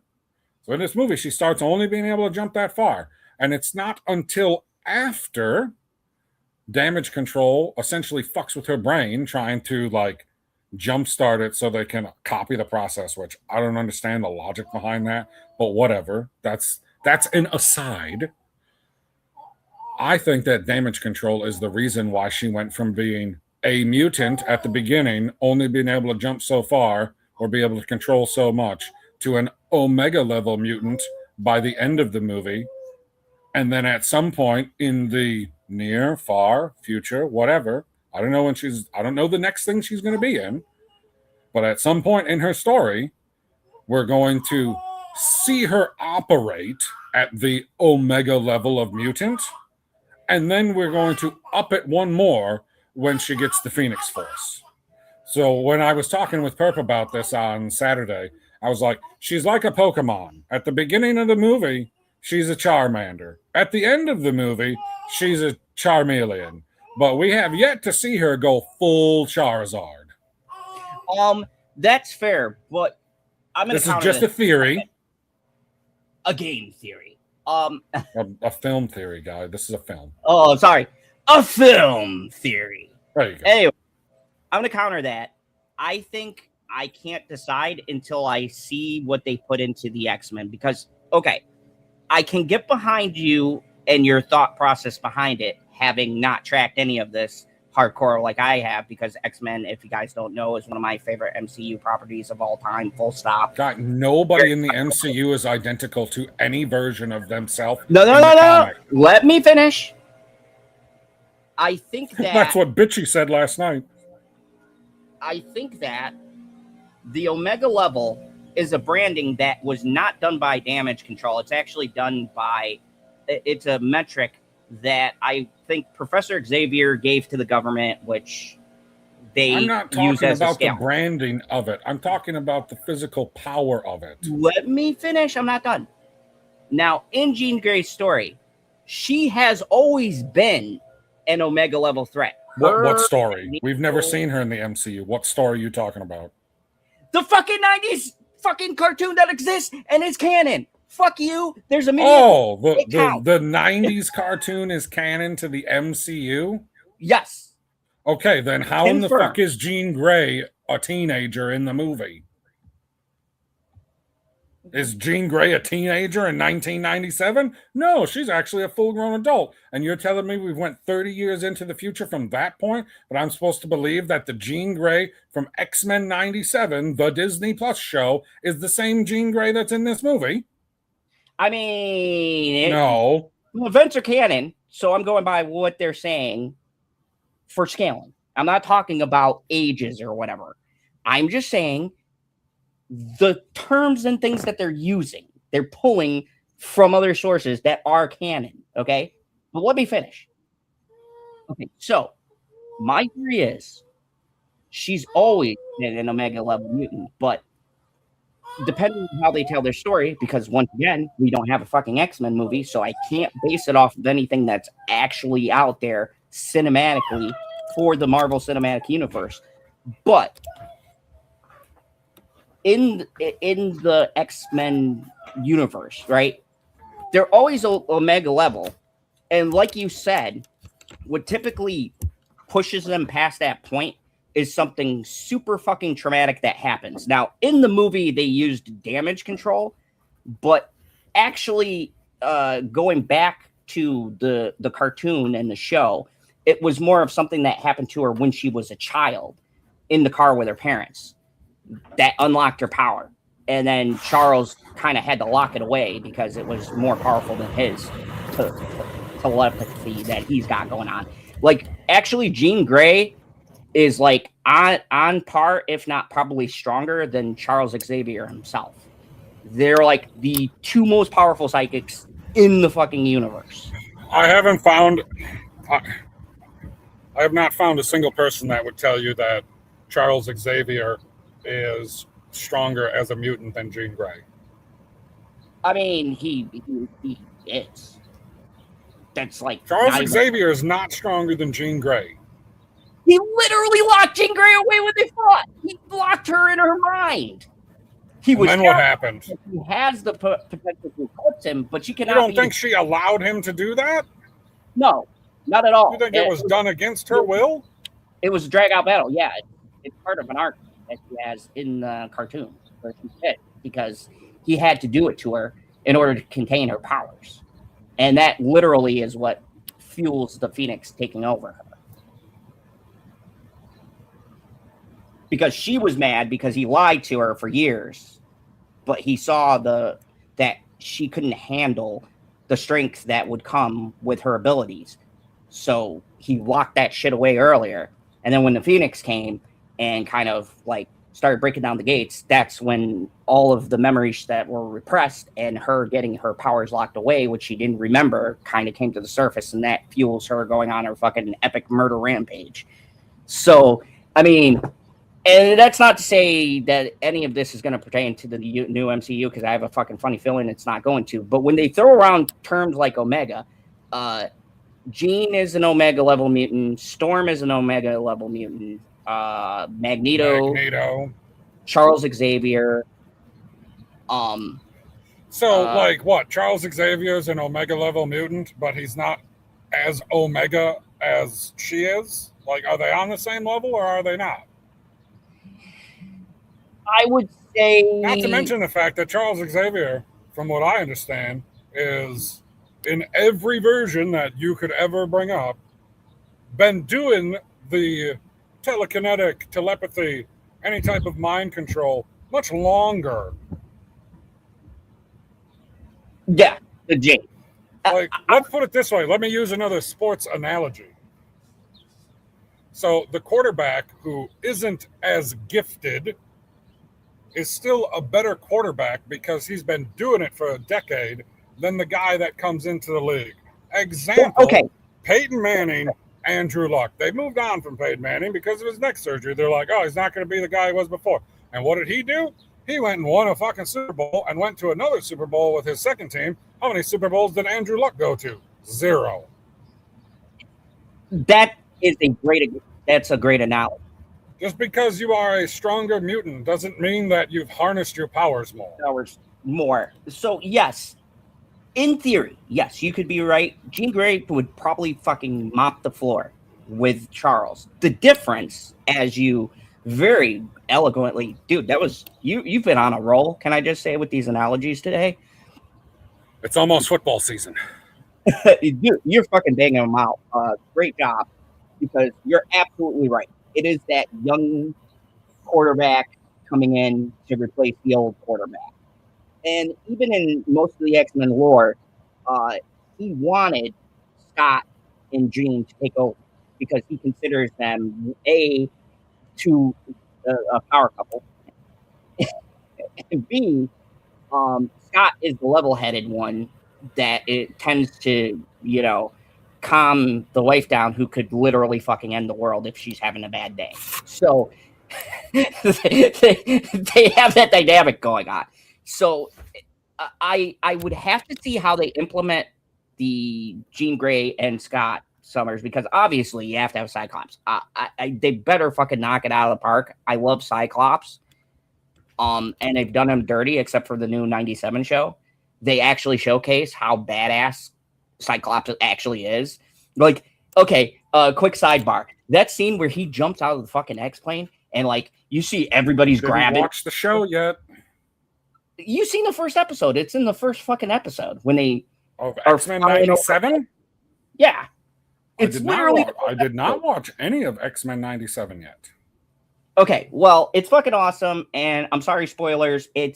I'm okay with you spoiling something like that. That's fine. It doesn't necessarily tell me what's happening in the story. Okay, so they're going to fight Sentinels, right? Sentinels obviously fucking picked up the ship, blow that fucker out of the water. You see everybody who can fly. Rogues fucking grabbing people, Storms grabbing people, you know, the people who can't fly. And fucking Scott Summers, like a fucking G, says, worry about them. I got it. Motherfuckers free falling like, I don't know, fucking thousands of feet in the air. Free falling. Free falling uses the optic blast to slow. That's genius. Yeah. And does the fucking superhero pose. That was when I knew that this show was something special. And if you haven't been checking out X-Men 97, season 2 makes season 1 look like a fucking a Pee-wee game. Yeah, that's and what Perp said. Essentially.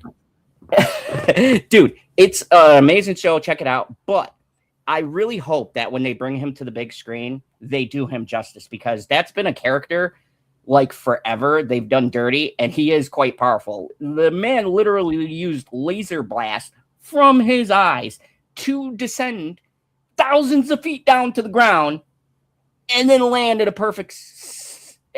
He lands in the superhero pose, and the kid in me is fucking losing my mind at this point. And then, without fucking failing, he looks at us kind of like winking to the camera, and he goes, "To me, my X-Men." Oh, okay. Lost my fucking shit, bro. Lost my shit. I was like, that's my Cyclops right there. That's a man who gets shit done. If you couldn't tell, I'm a bit of a Cyclops whore. Scott Summers. That's I am so looking for. I mean, I think we can agree that all of the X-Men from the X-Men Fox movies are going to have their world destroyed. But yeah. I was so excited to see that he's going to be Cyclops again, because, like you said, they never let him go full Cyclops in any of those movies. No, and it pissed me off because the actor is so good. It was James Marsden, right? I believe he played the original. Oh, yeah. Like, back in the day before anybody knew how fucking great of an actor he was. And now look at that, like, perfect casting. James Marsden has the look of a Cyclops. Like, Wolverine literally calls him Boy Scout, and he looks like a fucking Boy Scout in that movie. But also, they did not sell why he's the leader, and it's very much because he's a badass. Like, you would think a dude whose only power is optic beams that come out of his eyes is like kind of lame, but like, he can fight. He's got strategy. He just doesn't go into a situation and rush in there. He's like got plans. He fucking bails people out of numerous situations. And like he's got super strength, I assume, because of the mutant thing. I don't know how the healing thing exactly goes. I know he's been fucked up and kind of walked it off. So I don't really know what the power scaling is, but he can hold his own. And I'm really hoping they're going to. That was my biggest like hyped moment. I was telling you in the trailer, because I was like, they're gonna let him be Cyclops. It's about fucking time, because he's so badass. Oh man, I'm sorry, folks. I'm sorry. I'm a big fucking Cyclops fan, but hashtag justice for Cyclops, man. I really hope that Doomsday goes balls deep and they just fucking make Scott Summers look like the badass that he is, because I fucking love the character. I don't know what it is. I also gravitate towards Captain America. Maybe I'm into like the Boy Scout because of my beef with Superman. Maybe there's some Superman is the original Boy Scout. Yeah, that fucking son of a bitch. why do I like the others? You know, there might be some deep-rooted issues I need to work out. Because all of the other Boy Scouts, I guess it's not that they have to be Boy Scouts for the character to work, but they are vulnerable. Yes. And I always find it interesting. It's easier to connect with just somebody who it has that vulnerability, sort of that naivete. And I connect on it at a level, especially, my feeling on Cap. To me, he's a better Boy Scout than Soups. So, I mean, and whatever. Anyways, my point being, I think that for what we got in this movie, Sadie Sink very much has it. I will say that. I don't know what it is, but she has it. There's something, and I know you haven't seen a lot of stuff with her. I've seen Stranger Things and other things that she's done, but there's something to her where I looked at it and I finally saw who she was, and I said, that makes sense. Dude, the way that you just said that made it seem like they're going to do a spin-off of Stranger Things and call it Other Things. You know what? With the way they've been whoring the property now, I would not fucking be surprised. Just think in a couple of weeks, we're going to get the actual finale. Oh my God. Dude, you know what's worse to me? That might be my favorite internet story of the year. You know what's worse to me than believing you're going to get a fucking season final that's never going to happen is when you believe you're going to get a fucking conclusion to your favorite book series that's never going to happen. Oh, those fucking bastards. Dude, that was a good one. I give you credit for that one. What a fucking segue. If you guys have been on the channel, hold on. I got to go big screen for this. If you guys have spent any amount of time here, or if you're brand new, I don't think we need spoilers for this. If you've been at any point in my channel's history and you've heard the tale of woe that I've experienced, if you know anything about me and source material and how I love to read source material and compare things that drives my fucking co-host nuts, you would know that through the dark days, he would ask me about the source material on a particular show. It was a show that started off great. Some might even say legendary. And then, in their infinite wisdom, they decided that they were going to go off script because probably George wrote down on a fucking cocktail napkin what the general gist of the ending was going to be. And D&D went fucking rogue. And we got quite possibly one of the worst fucking final seasons to season ever. It's not debatable, okay? It's fucking facts. It's one of the worst seasons. The only thing that comes close is Dexter, which just happened to do both of the worst seasons in television history on the same year. It was quite possibly the most monumental year for failures. Except for this year. This year's really pulling hard to fuck us over with finals. Like, they're trying hard this year. But folks, picture two of the biggest shows release final episodes. You've been following these fucking shows for 8 years. You've been locked the fuck in. The good, the bad, the extremely ugly. But you say to yourself, you know what? It'll all be worth it if these motherfuckers land the plane. I don't care how we got here. But if they can fucking land a jet even halfway competent, then I can forgive them. And what did they do, PB? What the fuck did they do?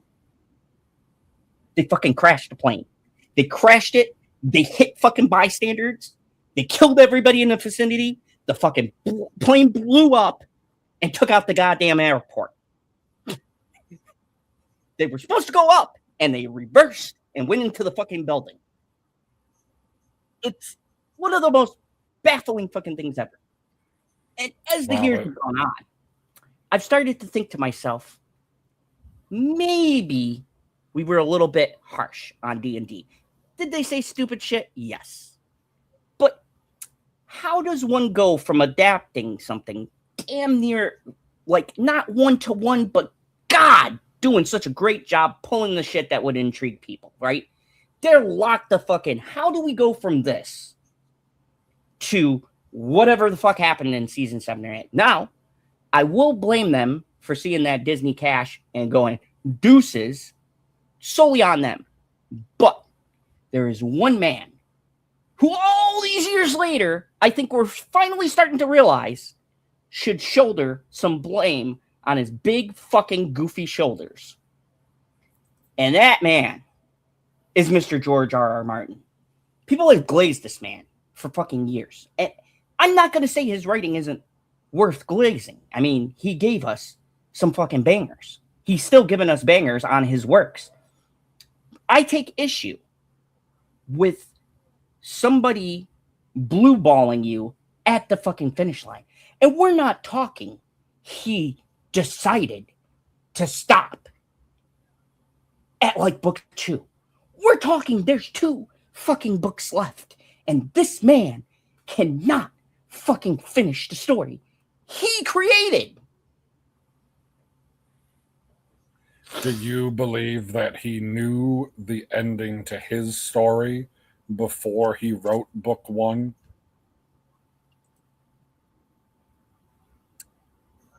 As somebody who's writing, there is something called a skeleton draft. And what that is essentially your whole entire story in 2 to 3 pages, depends on how fucking squirrely you're feeling, where you outline everything that's going to happen to get a gist of where your story is going. With that being said, as somebody who's written and why it's taken me so long as I'm going through the editing process, I'm starting to realize something happens when you write. New ideas form. Shit doesn't make sense that you got to account for. The story morphs and changes as it goes. Now, do I believe George has a general idea of how he wanted to end from the beginning when he started writing? Because he had to outline every character. That's the basis of writing. He has the outlines and syllabuses probably that he wrote and a whole thing mapped out of the story. I do believe that. But I don't think where he's at right now is anything that he predicted he was going to be. Like, there's wild shit in the book. And so many of these loose threads that keep on going as the books go. For like every 5 answers you get 15 that aren't answered. And then you go to the next book and you get 5 more answers. And then you get 15 more questions. And it kind of just goes on that way. And I feel like, PB, to answer your question simply, I think he had an idea of where he wanted to take the story. But at this point, it's morphed and it's changed to where that idea is not where the story is going to end up. And it's okay. That happens in writing, right? When you're creating a world, in order to really engross yourself in that world, you've got to like almost live like the characters you're writing. And sometimes as you're living in this world, things change. Perspective changes. Scenes change. But the man has a general idea. I don't know if it's taken so long because people have fucking figured out what the end is, or they're predicting the end and he doesn't want to be predictable. I don't know what it is. But I believe he has an ending. I just don't think it's the ending that he originally thought of. And I think that the ending he gave to D&D supposedly could have been how he felt now. I don't fucking know. I don't even know what this man's writing process is, because never in my life, reading anything, have I ever seen such a fucking hard stop in a series. Never. I've been reading for fucking years. There might be books that take years to come out because writer's block, author's not inspired, new series, whatever. But they fucking finish it, PB. They fucking finish it. So your fucking guess is as good as mine. Maybe George fucking lost the plot. I don't know. I don't fucking know, PB. I don't know. I don't think George knows. Ugh. Okay. Calm it down. All right. Calm it down. I'm good. I'm sorry, PB. I'm sorry. I see in red there for a second. All right. God damn it. So this comes to us from our friends at IGN. The most trusted. Fuck.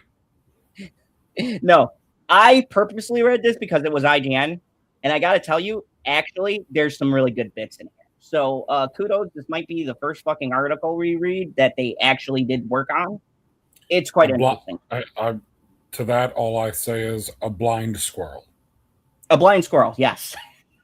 So, 77-year-old Game of Thrones author George R.R. Martin has shared a candid update on his health and discussed falling further and further behind. Wonder what he's talking about.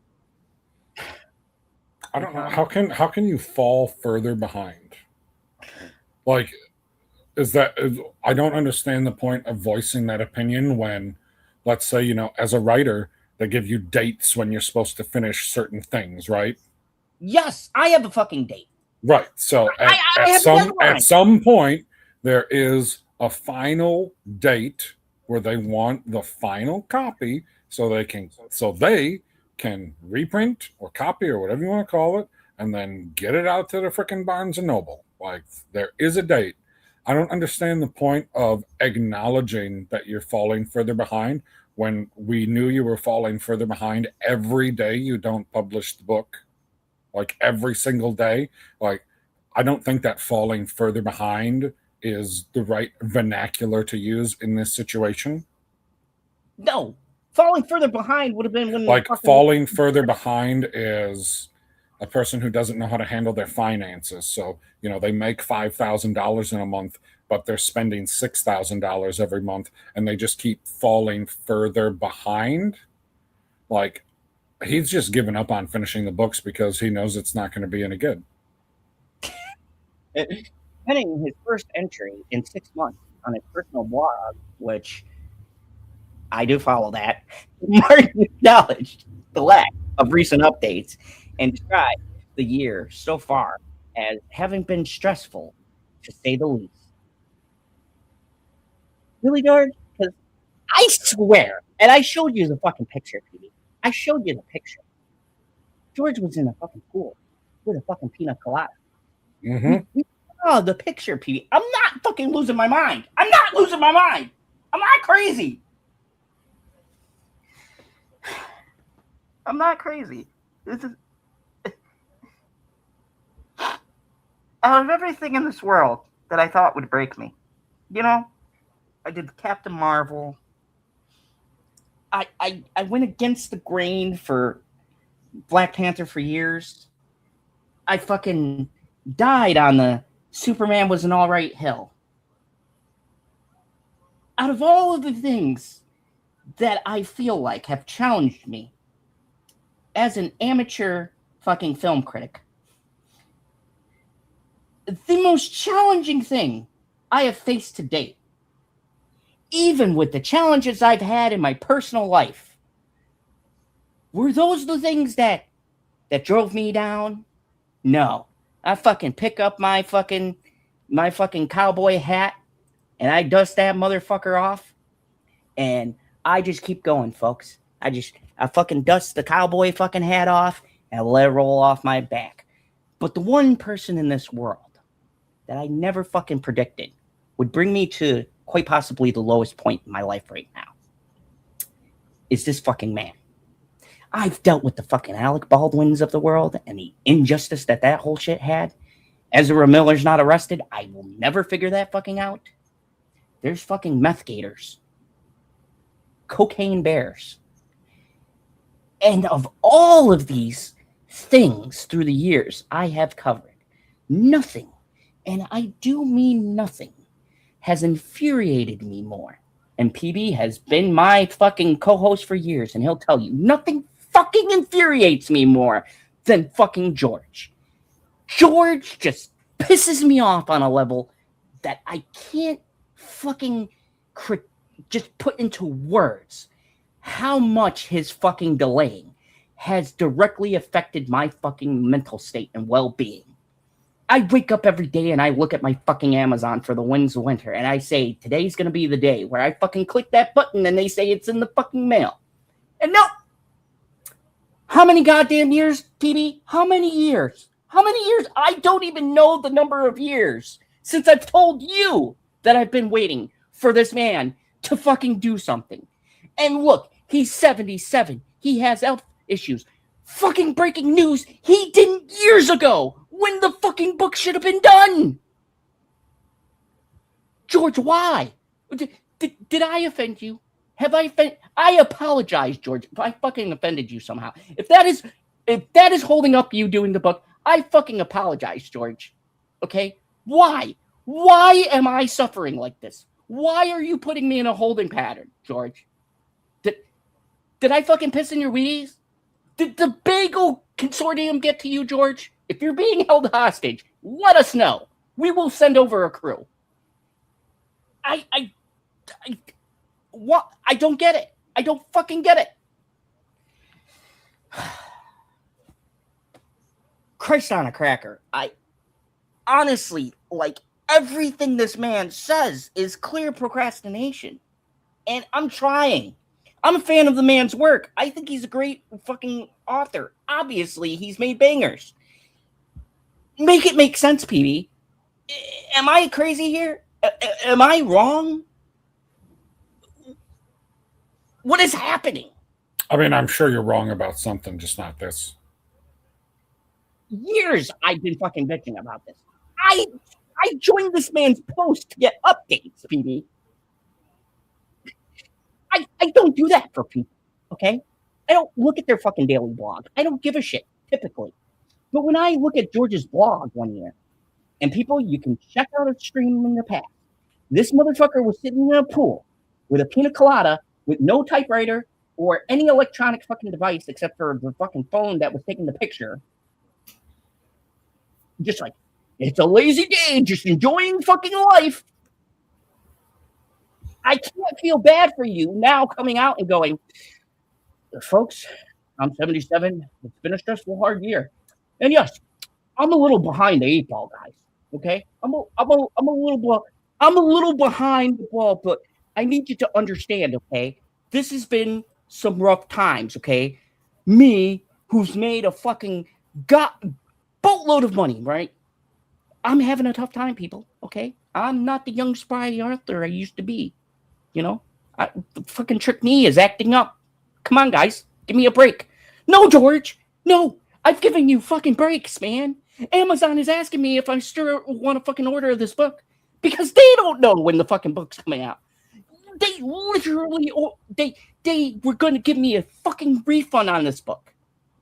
I've been waiting so long. So I'm sorry if I am not in the fucking mood to hear excuses that are fucking 10 years, 11 fucking years in the making, because this fucking thing could have been done when you had the fucking award-winning show running. But no, we had to do the script for Elden Ring. We had to do the fucking prequel to Westeros. We had to do a fucking 7 Night that we'll never fucking finish. I'm sorry, folks. I'm sorry. You're going to get a rant here every now and again. And me and George have a very sordid history here. You got to understand. Okay, I'm ready to continue this fucking bunch of bullshit that he's going to fucking spin in this article. My God, like, penning his first entry in 6 months on his personal blog, Martin acknowledged the lack of recent updates and described these years as being stressful, to say the least. So much has been happening. It's been overwhelming, Martin wrote in a post.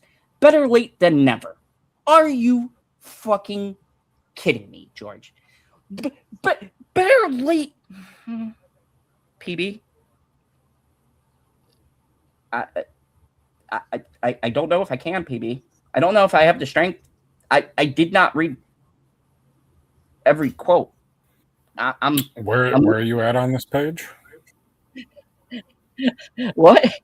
Highlight to me where you're at on the page, and I will read. Yes, please read this.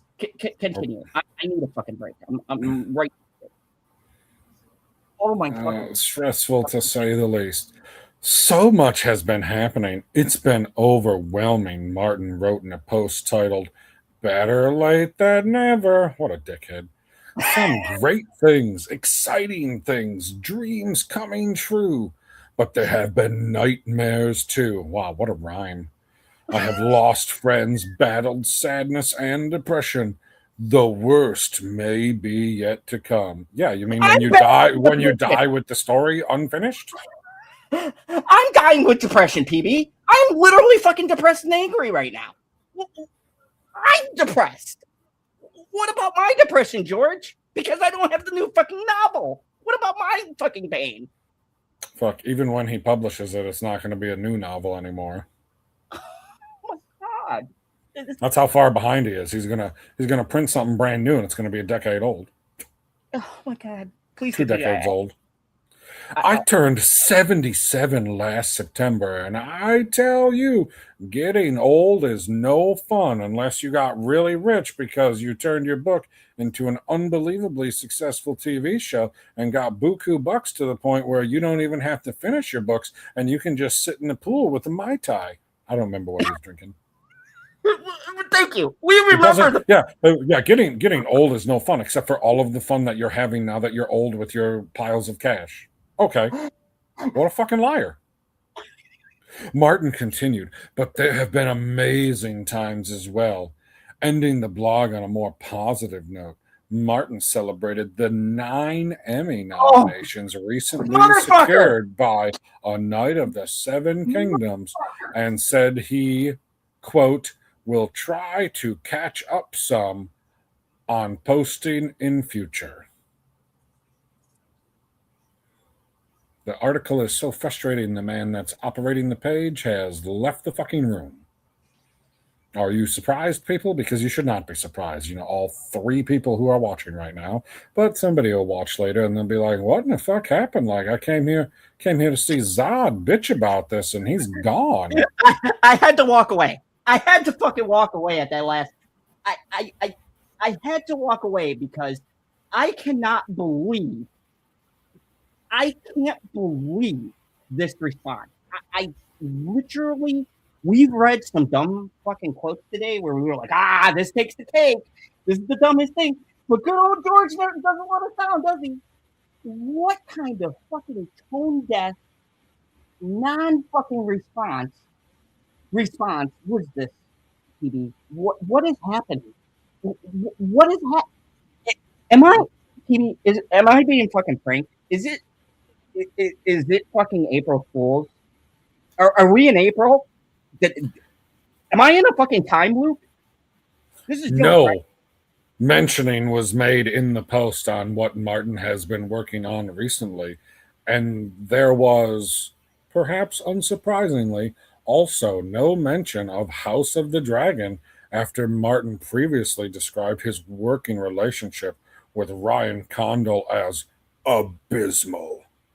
Martin has previously discussed losing fellow authors and peers, as well as his friend, Hollywood legend Robert Redford, who came out of retirement last year for a brief cameo with Martin in his AMC series Dark Winds. Speaking earlier this year, Martin also said that if he never completes Game of Thrones sequel Winds of Winter, or the book after that, there's no plan for anyone else to step in.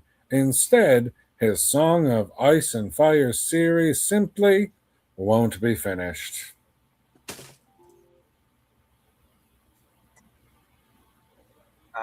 Do you want to? So can you imagine, like, just being so close to the end of a character that you've been writing for I don't even know how many years because I haven't done the research of it, and then you die without having an outline for anybody to finish what little is left of the story. Like, Akira Toriyama would have been so disappointed in you, George. I, I'm in. Everybody needs to take a page out of his book. I am in an alternate fucking reality. That's what this is. I bet I've seen the multiverse, PB. I know how this goes. I'm in the bad reality. I'm in the reality where my fucking where my television shows that I just wanted to fucking land a plane don't, and where the one book that I thought was the next coming of fucking Lord of the Rings, like our modern Lord of the Rings, nope. I'm in a world where it'll never fucking finish, where I will be blue balled for the rest of my natural life. I feel like in this sense, because it's a book and not a hooker, you're probably going to be blue brained. I'm so clever. I am so fucking broken right now, people. I didn't think one article could make me this upset. I haven't walked off of the stream in quite some time. I do apologize, folks. But there just comes a point where I can't understand why this is happening. It almost feels like this is some kind of personal thing I've done wrong. I feel like I need to apologize to somebody. I pissed off a lot of people. I'm not gonna lie. The longer it takes him to finish, the more it makes me feel like the books are supposed to end exactly like the show is supposed to end, and he knows the response that got. Holy fucking shit. In the sense that better to leave people disappointed than to actively anger them. That's a terrible idea. Dude, I don't know. Put it this way, guy. Okay, there are total fucking whack jobs in this world. So this total fucking whack job, like, you think you're crazy about this. This guy is way more crazy, or this girl, doesn't matter. This person is way more crazy than you could ever be. And at the moment, right? At the moment, they're living in their world of disappointment and depression because they haven't been able to get to the end of the story. But as long as George is alive, there's an opportunity for him to finish the story. Agree? Yeah. Right. But as soon as he finishes the story and it's absolute fucking dog shit, now those people who were just living in their depression are now living in anger. And now if George was going to live any longer, he won't, because they will kill him. I think he's not writing the book out of self-preservation. What'd you say? I said, I might fucking kill him. Yeah, but then you'll never get the ending. He just said, if he dies, it'll just be unfinished, so you gotta leave him alone. Fuck, it's like the greatest catch-22. George might actually be a fucking genius. I'm telling you, he's not finishing the books out of self-preservation. I just thought of this theory now. I hate to say it, that might be the most sound theory we have made here in the Phantom Zone. Of all of our takes, it's a pretty good one. It's the most logical. That makes any fucking sense. Yeah, for this dumbass situation, I agree. Speaking to the Hollywood Reporter about his lack of progress on his next novel, good fucking luck to people who decided to do that. Martin said he would hate to give up on the series, though he admitted he had made little progress in recent years. At the same time, Martin has served as producer on Game of Thrones and the various fucking TV spinoffs and Dark Winds, and continued publishing of various Song and Ice and Fire companion novels, with at least 2 new Dunk and Egg adventures also currently left part finished. The Game of Thrones franchise shows no sign of slowing down. However, with a new stage play set to begin soon in the UK, and early plans for a potential Game of Thrones sequel series starring Arya Stark. And so the sad fucking epic story of my life continues. George doesn't want to fucking work. I hope, this is my hope, and maybe George has showed me the way. I hope that I get 2-3 books into my series. I get picked up, syndicated. It's a fucking banger. So that I can get HBO to drop me a fucking shit ton of money.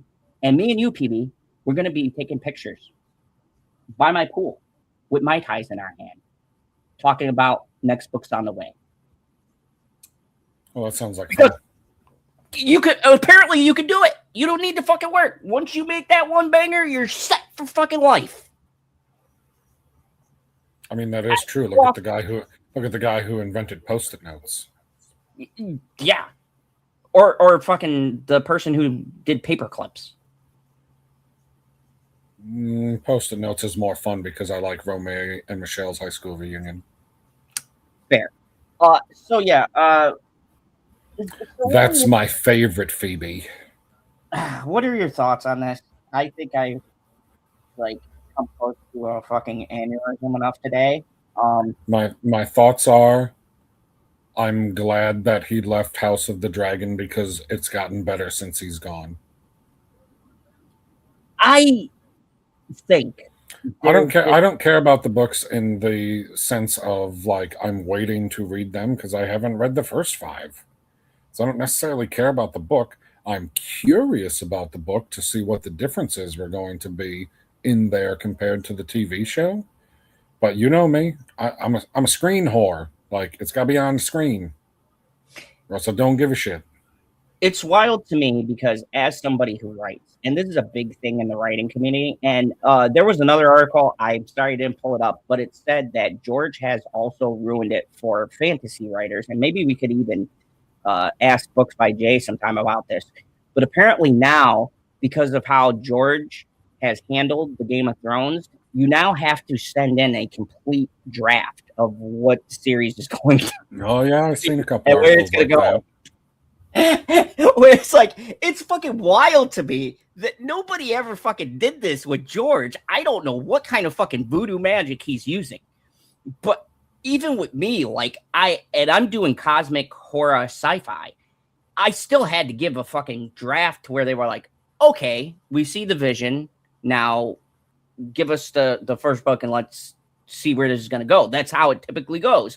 You got to give an outline for the whole entire story so that the company has a fucking idea of where the fuck you're taking it. So they could go nay or yay based upon what your idea is and how they feel the ending is going to be. And it's just a fucking page, 2 pages, a couple if you're feeling really ambitious. It's not a big thing. It's like a syllabus, You're just giving people a fucking rough idea of where you're going to go with the story. Did George not ever make one of these? Because from the sounds of it, I don't even know if this man gave them a skeleton draft or a fucking outline. Because I would imagine that the company would be like, okay, well then, George, we'll just get your fucking son or fucking relative to fucking finish it. But seeing as to they can't, because it's all locked in his fucking head. What? How did this happen? I swear, in all of my years of reading, I've never heard of something this fucking wild. I've heard of people dying before they finished a story. The manga Berserk, the dude died before he finished it, and the person who was like his right-hand man finished the sketches out that he had already started because he fucking left an idea because he was sick and knew he was fucking passing away, and he left a fucking draft. Like, I don't fucking understand this. Who's to blame? Definitely George is to blame. But, I mean, who was the publisher who signed on to this? Because I gotta fucking imagine. Question. What were you gonna ask? No, I said that's a good question. My real question is, what type of contract did he have? Because the way that I understand a lot of book contracts is that when you don't meet the deadline, you gotta give the money back. Oh yeah, 100%. That's in a fucking contract I signed electronically. Right, because let's say, let's just make it easy. $1 million a book, right? So you got your $5 million from your 5 books. But then when you get to book 6, they're like, well, since you didn't give us the whole story, we're gonna need that money back. Now, not necessarily a problem for him because I'm sure he's making all kinds of revenue off TV shows. So he didn't necessarily have to worry about it. But what an asshole.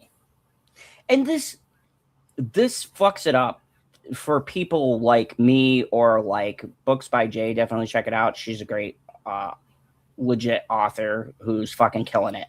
Like, as people who are going through this process, we fucking know, like, it is tough.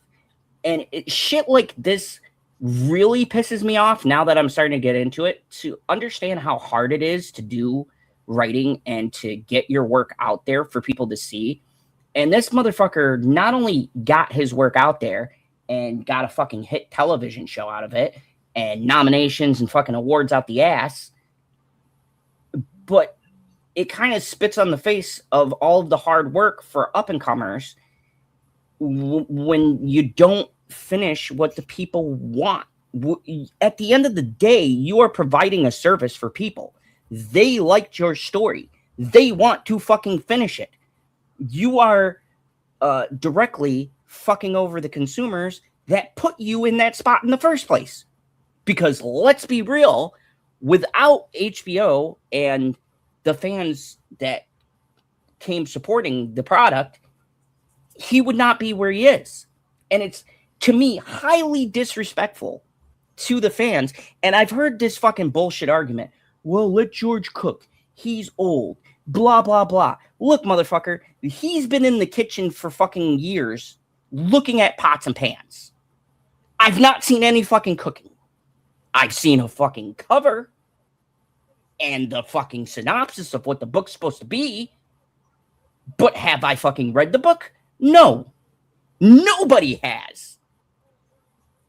This is so, especially fucking idiots like me that pre-order the next books because it's supposed to be coming. And you're saying, what, fuck your fans? Like, if I die, oh well. I think that was the part where I fucking walked out because I was so angry. Because it's just, my God, I guess never hear your hero's quotes. Because what a dick. Like, just such, like, let me put it another way. Could you imagine, and I know people are going to hate this comparison, but fuck you, I will always be a Harry Potter fan. But could you just imagine if JK got the fucking movie deals and everything else, and she stopped at fucking Deathly Hallows? Like, before that, she stopped at the fucking Half-Blood Prince, and just right when shit was kicking off, right when the big battles were happening, she goes, oh, no, I'm not doing the last 2 books. Here's an outline on a fucking cocktail napkin of what the ending's supposed to be. Voldemort dies. I guess spoilers if you haven't seen it, but Voldemort dies, Harry's the chosen one. Good fucking luck. Who does this? Who does this, PB? When can you in your life, okay? I know you're not a big book reader, but just take it into something you like. Television show, whatever the fuck, right? Have you ever in your life heard a statement like this to explain not finishing something that they've started, that you've been invested in, and then they go, oh, no, well, if I die, whoops. He should have wrote Goosebumps books. Oh, my God. The Goosebumps are all self-contained stories in between the covers. Yeah, I mean, there's a couple of cool neat connections with, like, in the universe. I know. I mean, it wouldn't be so, like, I feel like people would be more forgiving of the predicament he's put himself into, because I believe, and I could be wrong, obviously, but it's unlikely that I am. I think he's wrote himself into a corner, that he had an ending and he was like, oh shit, how the fuck do I get there from here now? Because dragons can't fly that fucking fast. Like, Gendry don't run that fucking fast. It's like, no, just do it, George. But I feel like people would be more forgiving if he hadn't done all of these other fucking side books. Because it's not like he's not writing books. Like, he's actively writing books, just not the fucking one you want. And millions of other people. and the fucking biggest slap in the face is that not only is he writing books that we don't want as fans, but he's writing books in the universe of the book he's supposed to be fucking writing. He's not even like Dark Winds. I've never heard of. I heard that's a separate thing. And okay, fair. He's like, I need a fucking break. Stephen King does it. A lot of authors do it, where they write a series of books and they say, you know what?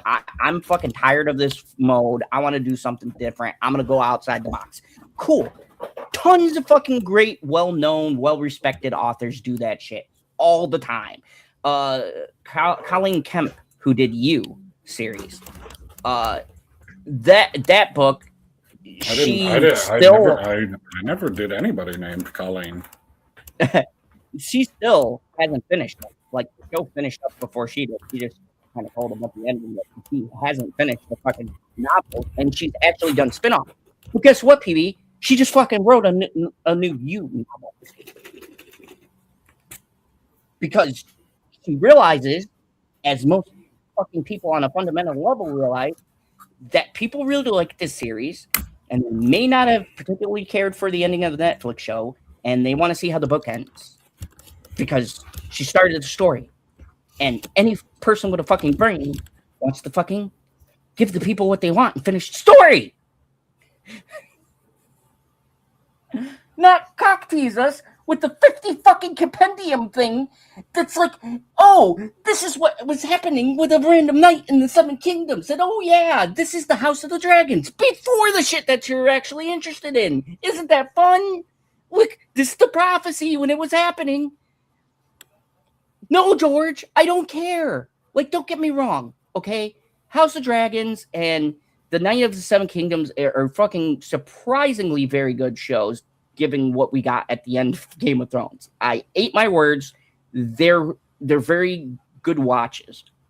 But you have made shit in this world directly connected to your mainline story and have not fucking finished the mainline story. That's like Marvel doing the Infinity Saga, right? And you got your spinoffs or whatever, but instead of getting to the Infinity War and Endgame, they just got to Civil War. And then did 15 more spinoffs and never finished the Infinity War. Just fucking Thanos just out there, chilling, interacting every so often. That's all you get. Fuck you, we're not finishing it. Could you? Dude, and they had, 15 fucking movies, and we still waited patiently. So it's not like people are not going to wait.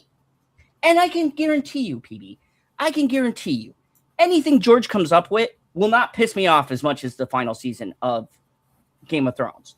I think that just went completely rogue. I feel like, even if it doesn't meet my expectations, it's at least something that I feel like would be better than what I got. But all I have to finish off this is what was on the big screen, which sucked dick. So the legacy, if he doesn't finish, is shit. Either way. Like, yes, you could write a bad ending. It's totally fucking possible that was the direction he was going. But in a novel, you can flesh it out more. And D&D wanted that fucking Star Wars money that they never got. Okay, I could buy that.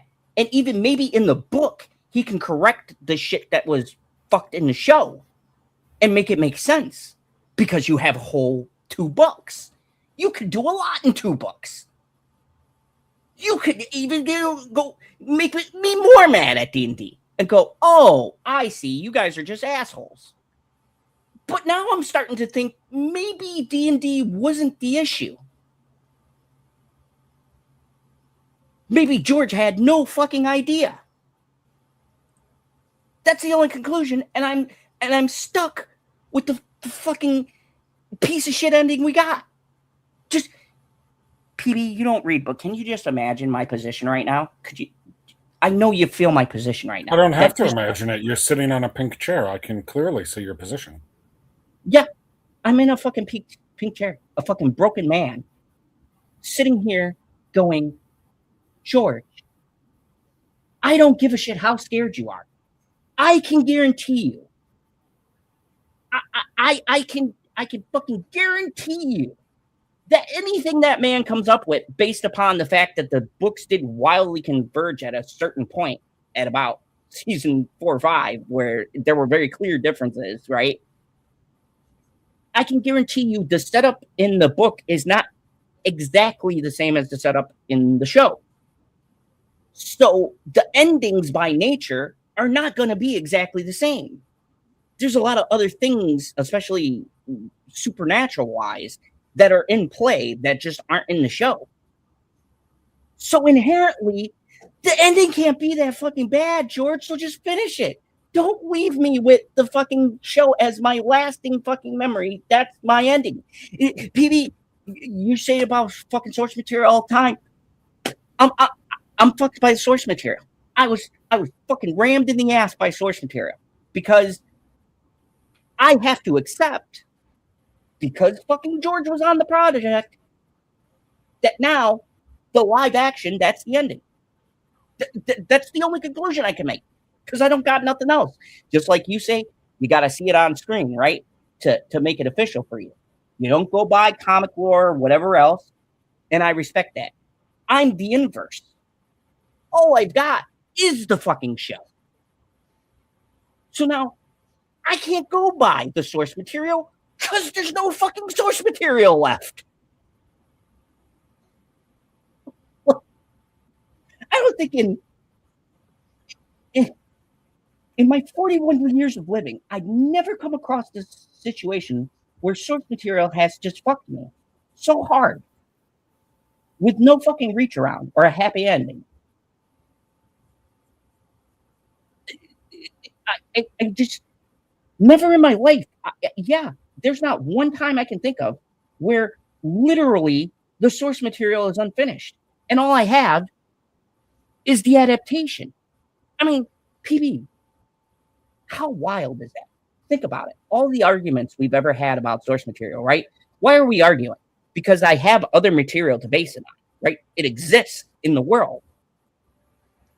But this is the fucking weirdest Which thing. version?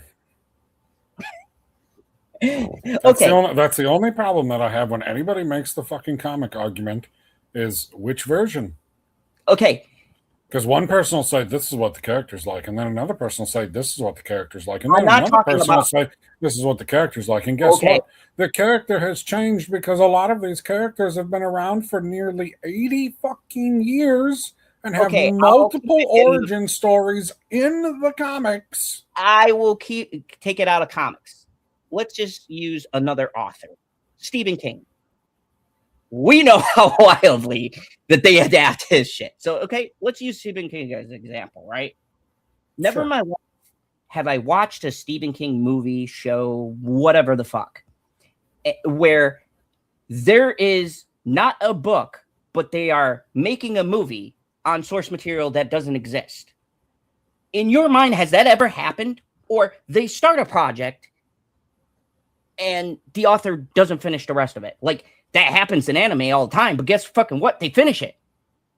This is the first time ever where an adaptation has passed by the source material and we may never get the material it's adapting from. And at that point, do I blame D&D? Yes or no? Like, I'm starting to think they were in a really bad spot. I'm starting to think, PB, okay? Remember we talked about this years ago when we were doing our Game of Thrones coverage. Remember we said something to the effect that they were fucking buddies, right? Having beers, thick as thieves. He was like, finally somebody gets my fucking work. These two kids got a good shoulder on their head. I'm going to say kids, because George was old as fuck even back then. He's like, these kids got it. I want them to be the ones to adapt it right. Fucking holding hands, jumping through Daisy. Shit is fine. And now we always had a theory where people were shitting on D&D for deriving from Kathleen Stark being this and that and all the other thing. But we said, George is navigating this. He gave the okay. We know this. But where was it? About 4 or 5 where they said there started to be a split between them? And now, here's my tinfoil cowboy hat theory. I'm starting to think that D&D, for all of the shit we've given them, we cannot deny they're not good at adapting stuff and bringing it to life. They do have a talent there. The 3-body problem is actually really good. Like, there's talent there, but their talent lies in having shit to work with. We see what happens when they don't have anything to go off of. They're not those guys. They're not creative enough, clearly, to guide something, even if it's been fucking written for them. So whatever, cool.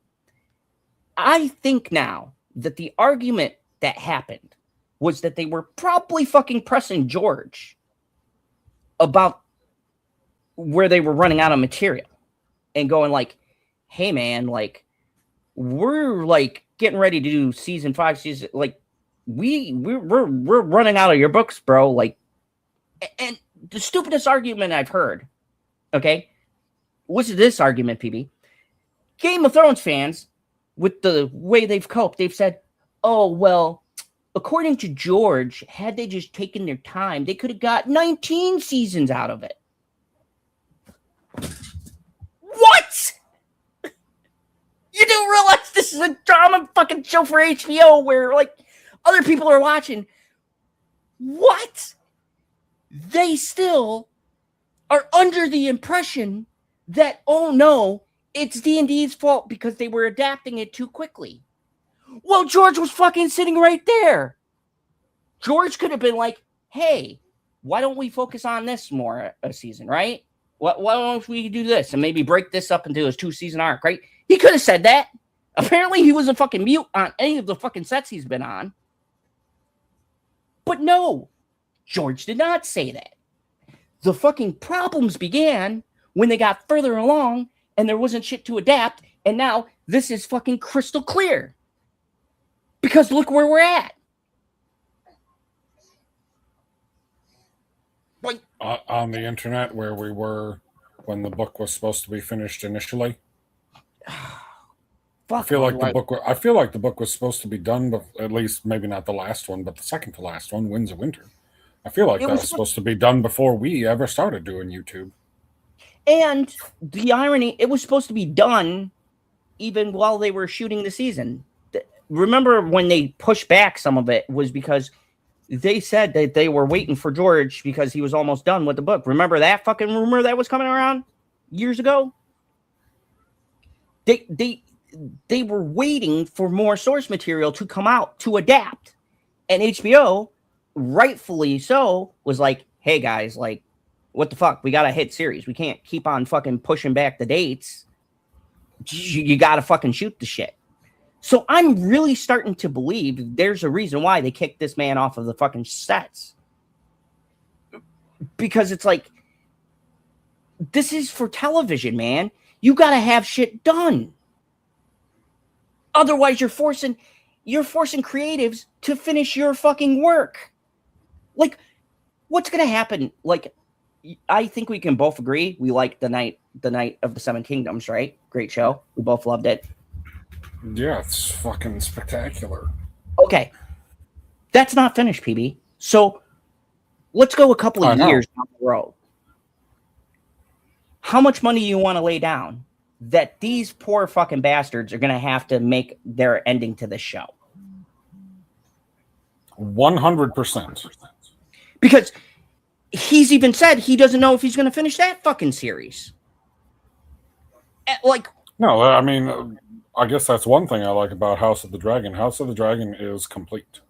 Yeah, it's as far as the history novel or whatever the fuck he calls those kinds of books. Sorry, the beautiful unicorn is like texting me mid rant. What does she want you to tell her? If I'm hungry, and I said, "But of course I I'm am. I'm a fat ass. Yeah, that's exactly what it was. It's like you're in my head.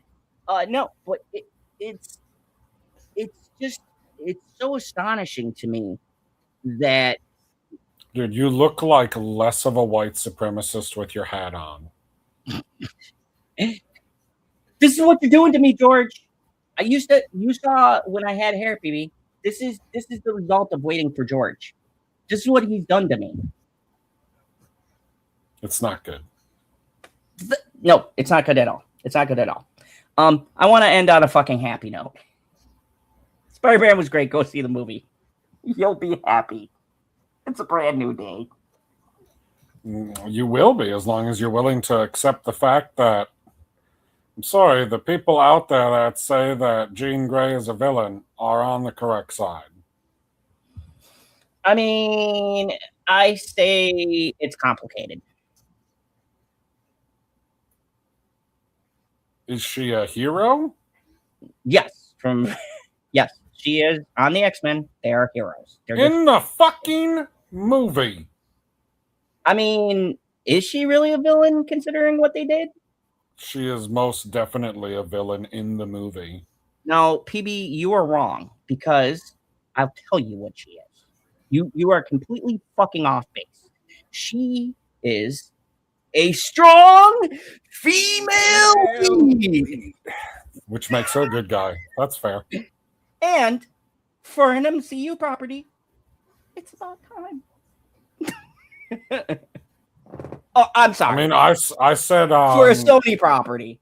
I don't know if it was on Saturday or Sunday morning, but one of the days I was like, dude, they are just redoing Wanda's story with Jean Grey in the sense that they start off bad, right? Oh, they're doing these dastardly things. And then they turn good and they help you with whatever the fuck it, like she's gonna do some good things, but then she's gonna go evil again because like Wanda was real, like Wanda was, she was a small potatoes villain, and then she was a big potatoes hero, literally fought fucking Thanos, right?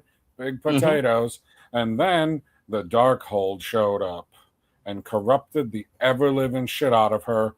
Big time villain, allegedly crushed under a mountain. Jean Grey is going to go down the same path. Small potatoes villains, and now she's going to be a big potatoes hero, and then the Phoenix Force is going to show up, and whoo, shit's going to pop off.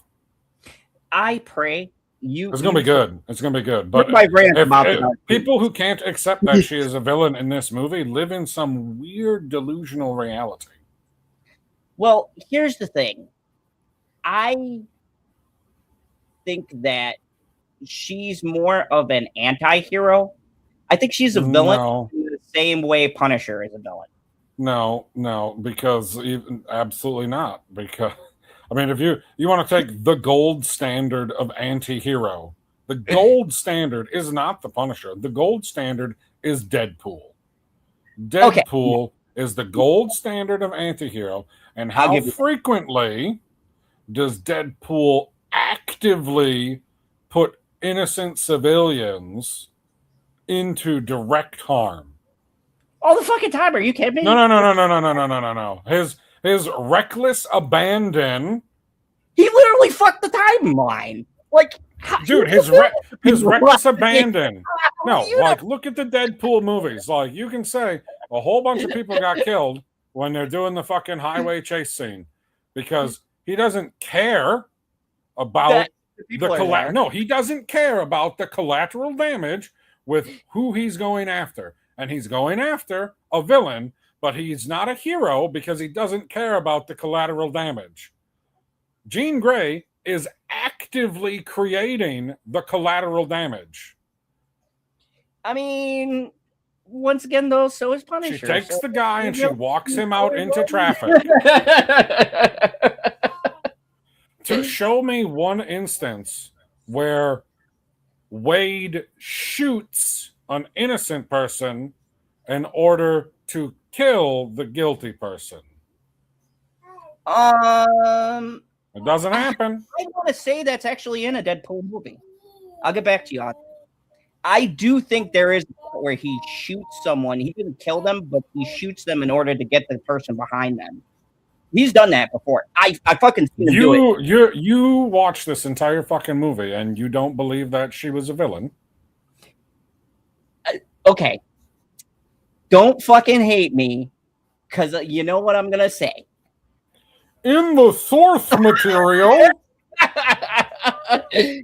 With my knowledge of the source material, I'm going to say it's complicated. I think, okay, I'll give you the Wanda analogy. I think you're pretty spot on, where I wouldn't even call Wanda really a villain. She's just had some fucked up circumstances. Like, has she done villainous acts? Fuck yeah. But at heart is what I'm counting. And I think at heart, she is not a villain. She's just Wanda angry. Or Jean? Both. They're just angry women. And we all are in. How does that not? Wait a second. So motivations determine whether or not you're a villain? I mean, yes. But what is she motivated by? Who is the villain in Civil War? Baron Zemo. So you're telling me that none of the Avengers, because they're on two separate teams, are the villains of the movie? Absolutely not. I could say, before you finish, absolutely not. They are just having a disagreement as friends do. I would agree with you. That's not what happens in this movie. I knew you could fucking argue that. Because how many times that was the point, is that I'm not arguing that. Because it's not the same fucking scenario. I wouldn't call a hero in that literally a villain. Both sides go out of their way to meet someplace where there are no civilians.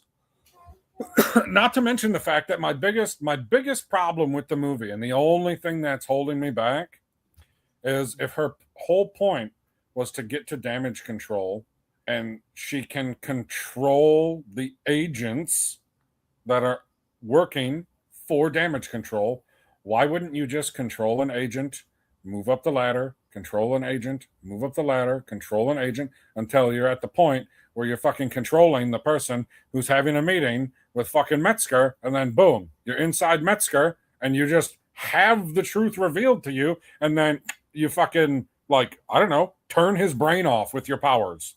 Just murder the guy who killed your fucking sister.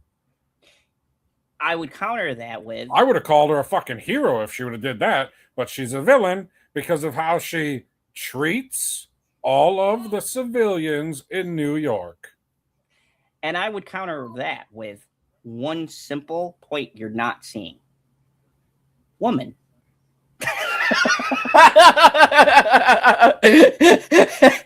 I mean, yeah, I've seen that excuse on the internet. I'm glad that you're just bullshitting me. Come on, PB.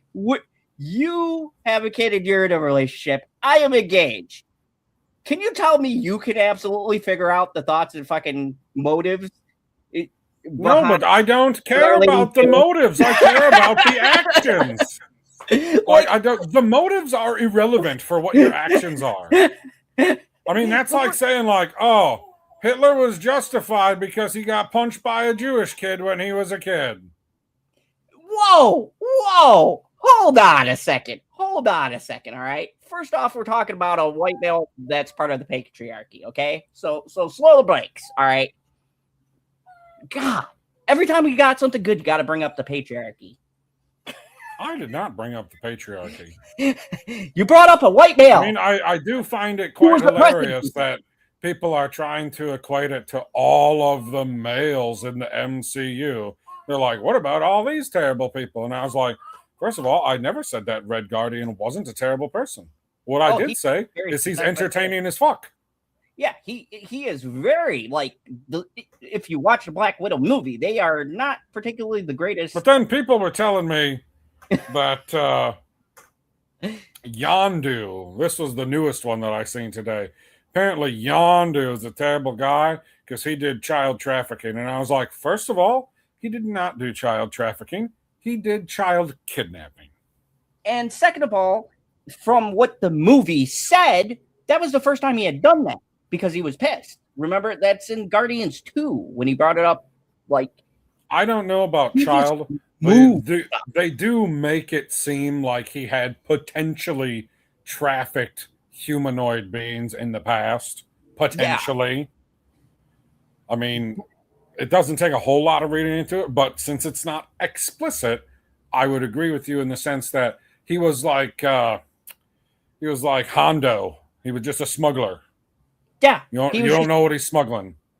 He doesn't want to know what But at this point, it's like, talk about fucking immediate redemption. They're like, I want you to child traffic this person. I'll pay you a fuck ton of money. He's like, okay, I could use the cash. Ship's a little beat up. We got to make some repairs. Craiglin been bitching about not getting paid. Like, I need the money. And then you kidnap this kid. He 100% kidnapped him. And then you're like, oh, I can't take you to this guy who's going to drain the life out of you and murder you. Immediately saved his life. So, yeah. Went from kidnapping to fucking savior in the scope of time that is undetermined because we don't know how long it took for him to make that determination. And the one that pisses me off the most, you want to know the one that pisses me off the most? Oh, no, here we go. I've seen it from way too many people, and I don't understand, like, when did they start watching the fucking movies? I don't know if they haven't rewatched Iron Man recently, but I keep hearing that Tony Stark is a war criminal. And if you watch the movie, you would know that Tony Stark got abducted and then found out that Obadiah Stane is a war criminal. You complete fucking morons. Complete fucking morons. Yeah, like, here's the thing. I don't make excuses. Damn. I think my excuse is more plausible using source material as opposed to those takes. So terrible. I am going based off what I know of the character that's been presented. And I'm not just using the comics. I also am using the 97 iteration. That's fine. Which, yeah.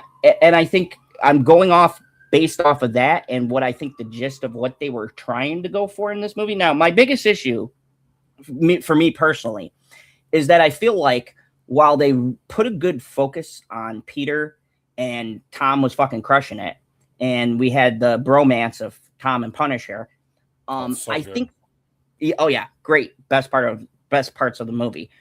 I think it felt like there just wasn't enough time to really get into the motives. You know what I mean? Like, I feel like the idea was there. They just didn't flesh it out more, because I feel like if they gave a little bit more of reasons, we wouldn't be debating it like we are. And that's on the film for me. So I can agree. What score were you at? Because I'm at a 9. Oh yeah, I'm at a 9. Yeah. And for me, my point was different. I was mainly the hand. The hand pissed me off, man. I can't do it. You'll see. Wait till you get to Daredevil season 2. You'll see what I mean. Yeah, I've heard multiple people say that they nerf the hand. They never, and they bring them in all the time, PB. Like, you haven't dealt with this because you didn't go through. I do find it interesting that every time you never know, but cool. I've never heard all of the people, because it's not the same people every time, because everybody seems to have a different opinion of every single fucking movie. Like, not everybody, like, some people love 5 movies in a row and then hate one. Some people hate 5 movies in a row and then love one.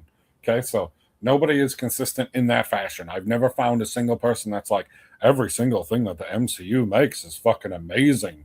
10 out of 10. It doesn't fucking happen. Fuck, what was the point I was going to make? Talked myself right out of it. We were going with the nerfing of people. Nobody ever says, oh, they made that person OP. It's always just nerfing. And that's like, what so you're telling me that this character couldn't have been made better than they were before? It has to be that the other one got nerfed? Like, it can't be that Spider-Man with his extra arachnid DNA, super strength, super Spidey sense, super fucking everything isn't that much more powerful than what you would expect him to be versus the Hand, who was only fighting Daredevil? Daredevil is a lesser fucking hero than Spider-Man. Like, nobody would be upset. Fought Spider-Man and beat him, but that isn't the point. And nobody would be upset if Spider-Man fucking served Daredevil his fucking lunch. Nobody. They'd be like, oh yeah, that makes sense. No, here's my issue. It's not just they've been nerfed this iteration. They've been nerfed every fucking iteration because of what they can do. They literally can't die. They are reincarnated every single time. So not to mention all of the people who get beat. You're saying that in the original story that was on TV, that has no setup as to how strong anybody is because it's its own fucking universe. Are you saying in that universe they weren't the same strength as they were in a comic book universe?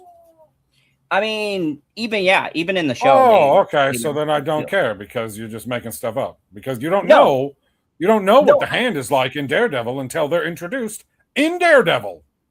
And when they were introduced in Daredevil, even in that show, they were stronger than they are in Spider-Man. Which has how do you know that? From the fucking Netflix show. What did they do? What did they do in the Netflix show that makes you believe that they are stronger than Spider-Man? They fucking kill a hospital of people, and they fucking have Elektra, who's like on par with the skills of Daredevil, possibly stronger, which is a lower tier of hero strength-wise than Spider-Man. Guaranteed. Fuck, might be 2 tiers lower. What I'm saying is, they give Spider-Man a run for his money, and even in the animated show, they did have a guest spot, and they beat the shit out of Spider-Man. The Hand could beat Spider-Man. But when very easy.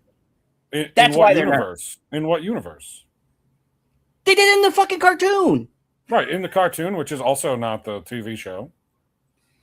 Oh my god, PB. They also in the TV show they fucking killed the canonical Daredevil. They like killed him. Like he had to be brought back to life in the ambulance. So on Netflix Daredevil, he got dextered. Oh yeah. Yeah, he got dextered. Interesting. Yeah. Like they dude, they're fucking shadow ninjas that literally control the shadows. They cannot die. When I tell you that every time you kill one or injure one or whatever the fuck, they are brought back to life in this chamber.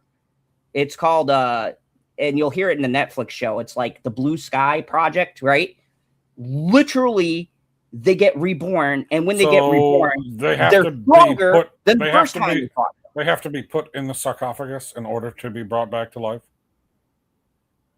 Yeah, they pick up the bodies. Okay, so what you're telling me is if I kill all of them and nobody puts them in the sarcophagus, then they're just dead. That's very vague. There's always somebody who puts them back in the sarcophagus. I can't answer that. They always just come back again. So I don't know if there's Willie like in the fucking Star Wars spoof gathering the bodies and sweeping them somewhere. I don't fucking know. Okay. Unclear. What I do know is they come back, and when they come back stronger, they have the knowledge from the first time they fought you. So if Spider-Man, let's say Spider-Man I'll give it to you. He has strength, whatever. He beats the fuck out of them, right? When they come back, they will learn what mistakes they had, and they will be able to one-up him. And they also not only have the knowledge of the first defeat, but they're stronger and they're faster than the first fucking time you fought them. And there's about like fucking hundreds of them. You saw how many of them there were just in this movie. That isn't even the fucking tip of the iceberg. There's a shitload of these motherfuckers walking around. They are literally in the comics. No, this is also in the Daredevil universe, which, by the way, is canon. So you can't say it's not canon. And so if it is canon, they've technically been in this universe under Daredevil.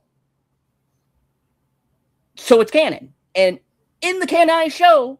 Oh, no, you got me there. I did on a very technicality. Yeah, except I haven't seen how they're used there yet.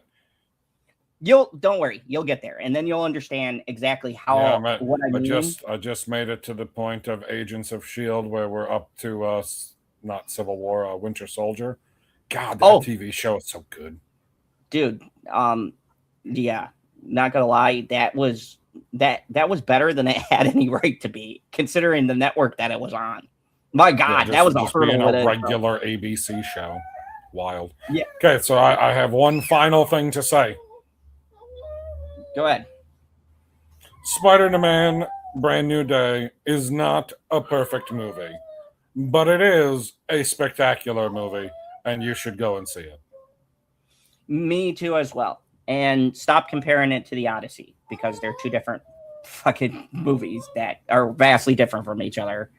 And just stop. Right, Spider-Man's going to be way more successful. Yeah, how could they be the same?